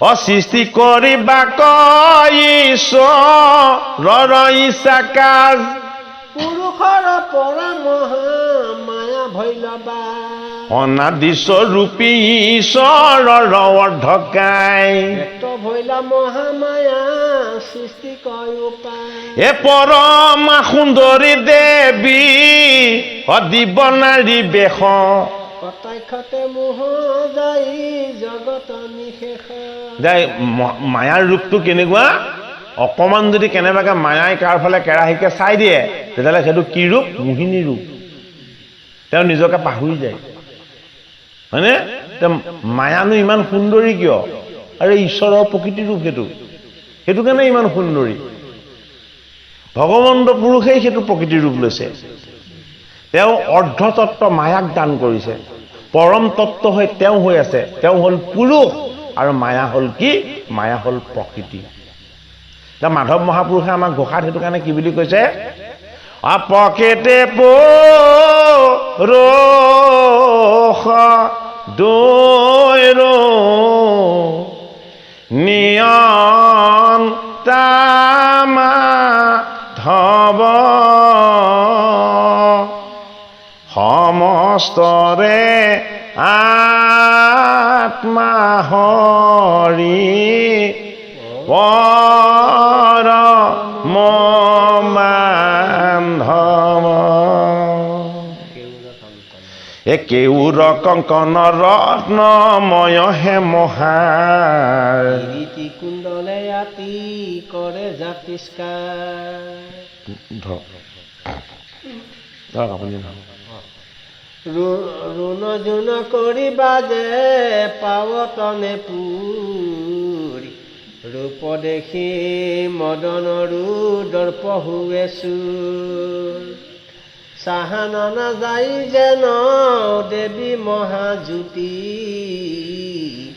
কোটি এক সখী সম প্ৰকাশে প্ৰকৃতি এক কোটি চন্দ্ৰ জ্বলিলে যিমান উজ্জ্বল হয় জগতৰ হৰিৰ কটাক্ষ দৃষ্টিত মায়া ৰচনা হৈ মায়াদেৱীও কিমান সুন্দৰ হৈ জিলিকিবলৈ লৈছে প্ৰণিপাতে পুৰুষক কৰিলা সেৱলী আগতে বিনাৱে মায়া কৰি কীৰ্তঞ্জলি প্ৰণিপাত কৰি যে তুমিয়েই মোৰ স্বামী তুমিয়েই পৰম পুৰুষ তুমিয়েই মোক ৰচনা কৰিছা হে পৰমেশ্বৰ মই কি কৰিব লাগে মই তোমাৰ আজ্ঞাবাহী মই তোমাৰ সেৱিকা গতিকে তুমি মোক আজ্ঞা কৰা কোন কৰ্ম কৰো আৰু মোক কৰিওৱা দে হেন শুনি চাহি সম্বোধিলা হৃষিকে শুনিও প্ৰকৃতিয়ে কো গুণে নোহাহীন তোমাৰে আমাৰে কিঞ্চিত একো নাহি ভিন্ন মোৰ নিজ শকতি হয় মকে দেখো প্ৰাণ অসতৰে কৰিও মায়া জগত নিৰ্মাণ কি বুলি ক'লে ঈশ্বৰে মায়াক তুমি মোৰ শক্তিৰূপ তোমাৰ মোৰ মাজত পাৰ্থক্য নাই ভেদ নাই কিন্তু মই তোমাৰ উপাসনীয় স্বামী সেইটো কাৰণে আমি মায়াক পুজিব নালাগে আমি কাক বুজিব লাগে ভগৱান কৃষ্ণক বুজিব লাগে হে ৰামে তোমাক জগাই লৈ আমি এহি অভিপ্ৰায়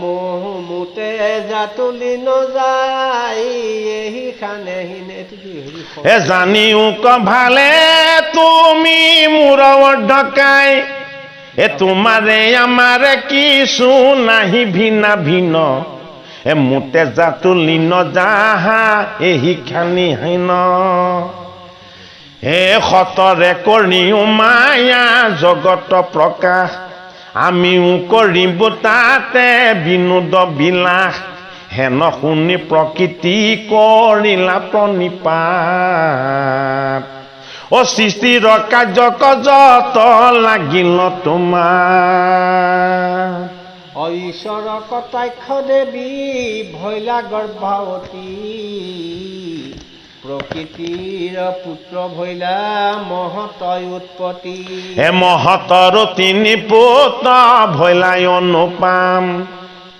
শুনি উতি নিৰুকহু যাৰ জীৱানা তিনি গুণে তিনি তত্ত্ব ভৈলাই অৱতাৰ তামসিক ৰাজা ৰাজস সাতিকয় অহংকাৰ এহি তিনি পুত তান জগত পক্ষা নাজাত হন্তে জীৱা সৃষ্টি ভৈলা যায় তামসতে অহন্তে শব্দ গুণৰ প্ৰকাশ এই শব্দৰ পুত ভৈল নামত আকাশ এই আকাশত হন্তে পৰশৰ উৎপত্তি পৰশৰ পুত ভৈল বায়ু মহামতী বায়ু হন্তে ৰূপ নামে পুত্ৰ অৱতাৰ ৰূপৰু ভৈলন্ত পুত্ৰ অগ্নি চমৎকাৰ অগণিত পুত্ৰ ভৈলা ৰস মহামতী ৰসগুণ হন্তে পাছে জল উৎপত্তি জলত উৎপত্তি ভৈল গন্ধ গুণ নাম গন্ধ গুণ হন্তে ভৈল পৃথি অনুপাম পঞ্চভূত পঞ্চগুণ কহিলো ব্যৱস্থা এবে শুনা ৰাজসিক সাতিকৰ কথা এতিয়া আমাক প্ৰথম দিলে কি প্ৰথম দিলে তামস তত্ত্ব এতিয়া তামস তত্ত্বটোৰ উৎপত্তি ক'ৰ পৰা হ'ল আৰু অন্ত ক'ৰ পৰা হ'ল এই তামস তত্ত্বৰ য'ৰ পৰা উৎপত্তি হ'ল আৰু য'ত শেষ হ'ল গোটেইখিনিক একেলগে কোৱা হয় কি বুলি কৃষ্ণ বুলি সেইটো কাৰণে কিসহেন শব্দ ইটো পৃথিৱী বাচক ভৈল নয় আনন্দত প্ৰৱৰ্তয় দুইৰো এক পদ ভৈলে পৰম ব্ৰহ্ম ৰূপ কৃষ্ণ নাময় আনন্দক মাত্ৰ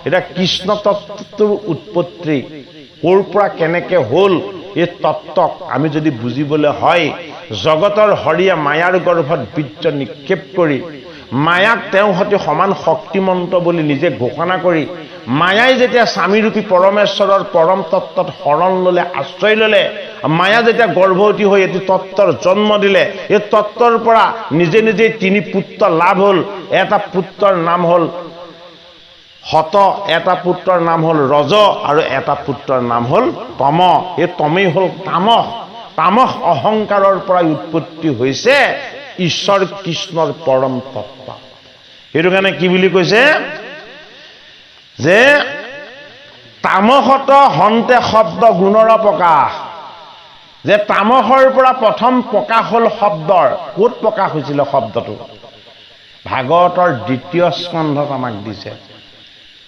কি বুলি দিছে আমাক দ্বিতীয় স্কন্ধত আমাক দিছে ব্ৰহ্মা নাৰদ সংবাদ ৰূপত ব্ৰহ্মা নাৰদ সংবাদত জগতৰ সৃষ্টিৰ ৰহস্যত নাৰদনো কেনেকে কি ব্ৰহ্মানো আহি কেনেকে উপগত হ'ল ব্ৰহ্মাই নিজৰ উৎপত্তিৰ তত্ত্ব বিচাৰি এই ভৱতলত সাঁতুৰি নাদুৰি তেওঁ বহুত কষ্ট পালে আহি যেতিয়া তেওঁ জলতে আসন পাতি পদ্মাসনত বহি দিলে তেওঁ জলৰ পৰা জটাৰ জলৰ পৰা এই ভৱজলত কি পৰি গ'ল জল পৰি গ'ল ডাঙৰ তত্ত্বটো এইটোৱেই দুইটা কাম কিন্তু জীৱৰ দ্বাৰা হৈছে কৰ্তা ঈশ্বৰ কিন্তু কৰি প্ৰকাশ কৰি দেখুৱাইছে ক'ত জীৱত ব্ৰহ্মাৰ জটাৰ পৰা যেতিয়া জল পৰি গ'ল প্ৰথম আদিম শব্দটো উৎপত্তি হ'ল এই শব্দটো আছিলে কি তপ হয়নে তপ নামৰ শব্দৰ তত্ত্বৰ পৰা কি উৎপত্তি হৈ গ'ল প্ৰথম ব্ৰহ্মাহে আছিলে একো নাছিলে নহয় শব্দৰ পৰা তামস শব্দ কিহৰ প্ৰকাশ তামস বা তমগুণৰ প্ৰকাশ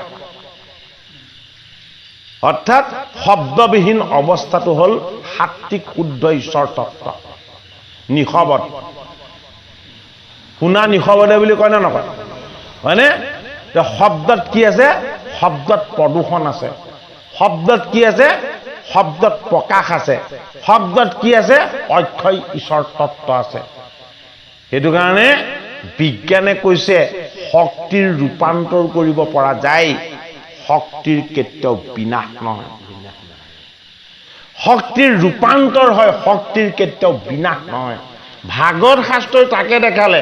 প্ৰথম প্ৰকাশ হ'ল এটা শব্দ তপ বুলি, এই তপ নামৰ শব্দটো অবিনাশী শব্দ, ইয়াৰ কেতিয়াও বিনাশ হ'ব নোৱাৰে। এই শব্দৰ সন্ধান কৰি কৰি সৃষ্টিকৰ্তা ব্ৰহ্মাই কি দৰ্শন পালে? বৈকুণ্ঠ দৰ্শন পালে। সেইটো কাৰণে শব্দৰ পুত্ৰৰ নাম কি? শব্দটো যেতিয়া প্ৰকাশ হ'ল থাকিবলৈ ঠাই প্ৰয়োজন হ'ল, আৰু ব্ৰহ্মাই চকু মেলি চালে এই শব্দ ব্যাপ্ত হৈ গ'ল ক'ত? আকাশত। গতিকে শব্দৰ পুত্ৰই হ'ল আকাশ। সেইটো কাৰণে আকাশৰ যিদৰে সীমা নাই, শব্দৰ গতিৰো সীমা নাই। শব্দৰ গতিও সেইটো কাৰণে অনন্তমুখী। আকাশৰ পৰা উৎপত্তি হ'ল কি? শব্দটো যেতিয়া আকাশত লীন গ'ল, আকাশত লীন যোৱা এই শব্দটোৱে পৰশ মানে স্পৰ্শ কৰিব বিচাৰিলে কাক? পৰমেশ্বৰ। এয়া ব্ৰহ্মাৰ তপস্যা। এই শব্দ ব্ৰহ্মাই যেতিয়া পৰমেশ্বৰক স্পৰ্শ কৰিব বিচাৰিলে, পৰমেশ্বৰৰ নাসিকাৰ ৰন্ধেৰে বেদগণ বাজ হয়। কি হৈ? বায়ু হৈ। সেইটো কাৰণে পৰমেশ্বৰৰ তত্ত্বকে শব্দই গৈ স্পৰ্শ কৰিলে কি ৰূপত? বায়ু ৰূপত। সৃষ্টিৰ ৰহস্যটো ভালকে বুজক দেই, এইখিনি কথা আকৌ পুনৰাবৃত্তি নহ'ব। আৰু বায়ুৱে যেতিয়া এই শব্দ ব্ৰহ্মই যেতিয়া গৈ বায়ুক স্পৰ্শ কৰিলে, মানে বায়ুক স্পৰ্শ কৰাৰ লগে লগে বায়ু ৰূপ নাই, আকাৰ নাই, কিন্তু এই পৰশৰ স্পৰ্শত বায়ুক যেতিয়া স্পৰ্শ হৈ গ'ল, তেতিয়া বায়ুৰ পৰা এটা তত্ত্ব বাজ হ'ল। এইটো কি? সেইটো হ'ল ৰূপ। ই গুণলৈ আহিছে। এই চাৰিটা তত্ত্ব নিৰ্গুণ আছিলে, ৰূপটো গুণলৈ আহি গ'ল। সেইটো কাৰণে তামস তত্ত্ব। ৰূপৰ পৰা কি হ'ল? ৰূপৰ পৰা উৎপত্তি হৈ গ'ল অগ্নি। সেইটো কাৰণে আত্মা নহ'লে জীৱ সৃষ্টি নহয়। ৰূপটো আত্মাৰ তত্ত্বত ধাৰণা।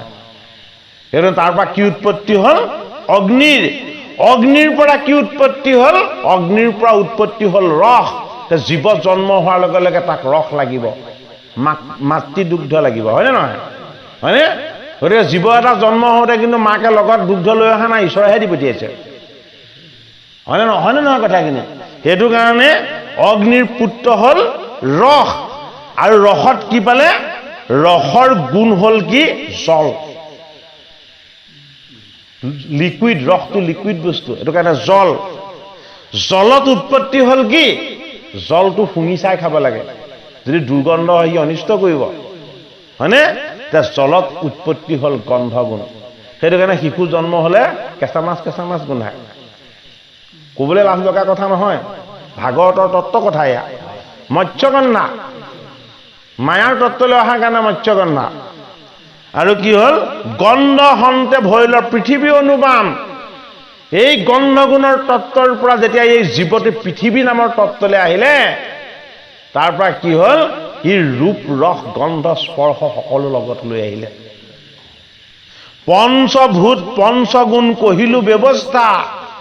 তোমাক মই এই পঞ্চটা তত্ত্ব ক'লো আৰু পঞ্চটা গুণ গ'লো। এতিয়া কি কৈছে? অ এবে শুনা ৰাজসিক সাত্বিকৰ কথা। এতিয়া তুমি ৰাজসিক আৰু সাত্বিকৰ কথা শ্ৰৱণ কৰা। হে কৃপালু গুৰুমতী বাগবান্দৰ সমস্ত ভাগৱতৰ অনাদি পাতনৰ সৃষ্টি ৰহস্যৰ এই কথা আজি আমি তামসৰ তত্ত্বতে আমি সামৰিব বিচাৰিছোঁ। যদি গোটেইখিনি কথা আজি এক ভাগত কৈ দিয়া যায়, এইখিনি পাঠখন কৰিলো। হে ৰাম ও ৰাজসত হন্তে দশেন দিয় ভৈলা জাত। এ দশৰো যে নামক ৰাজা শুনিও সাক্ষাৎ। এ চকু কৰ্ণ নাক বাক্য চৰ্ম জিবাহাত। এ পদ গুজ লিংগয়ে হি দশৰো প্ৰখ্যাত। এবে কহো শুনিও ক ও সাত্বিকৰ কথা।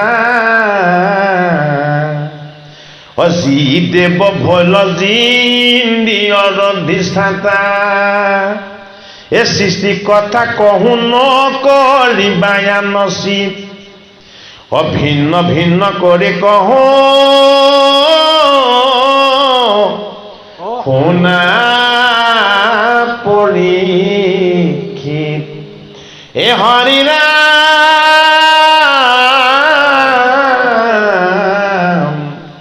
হে ৰাম ৰাম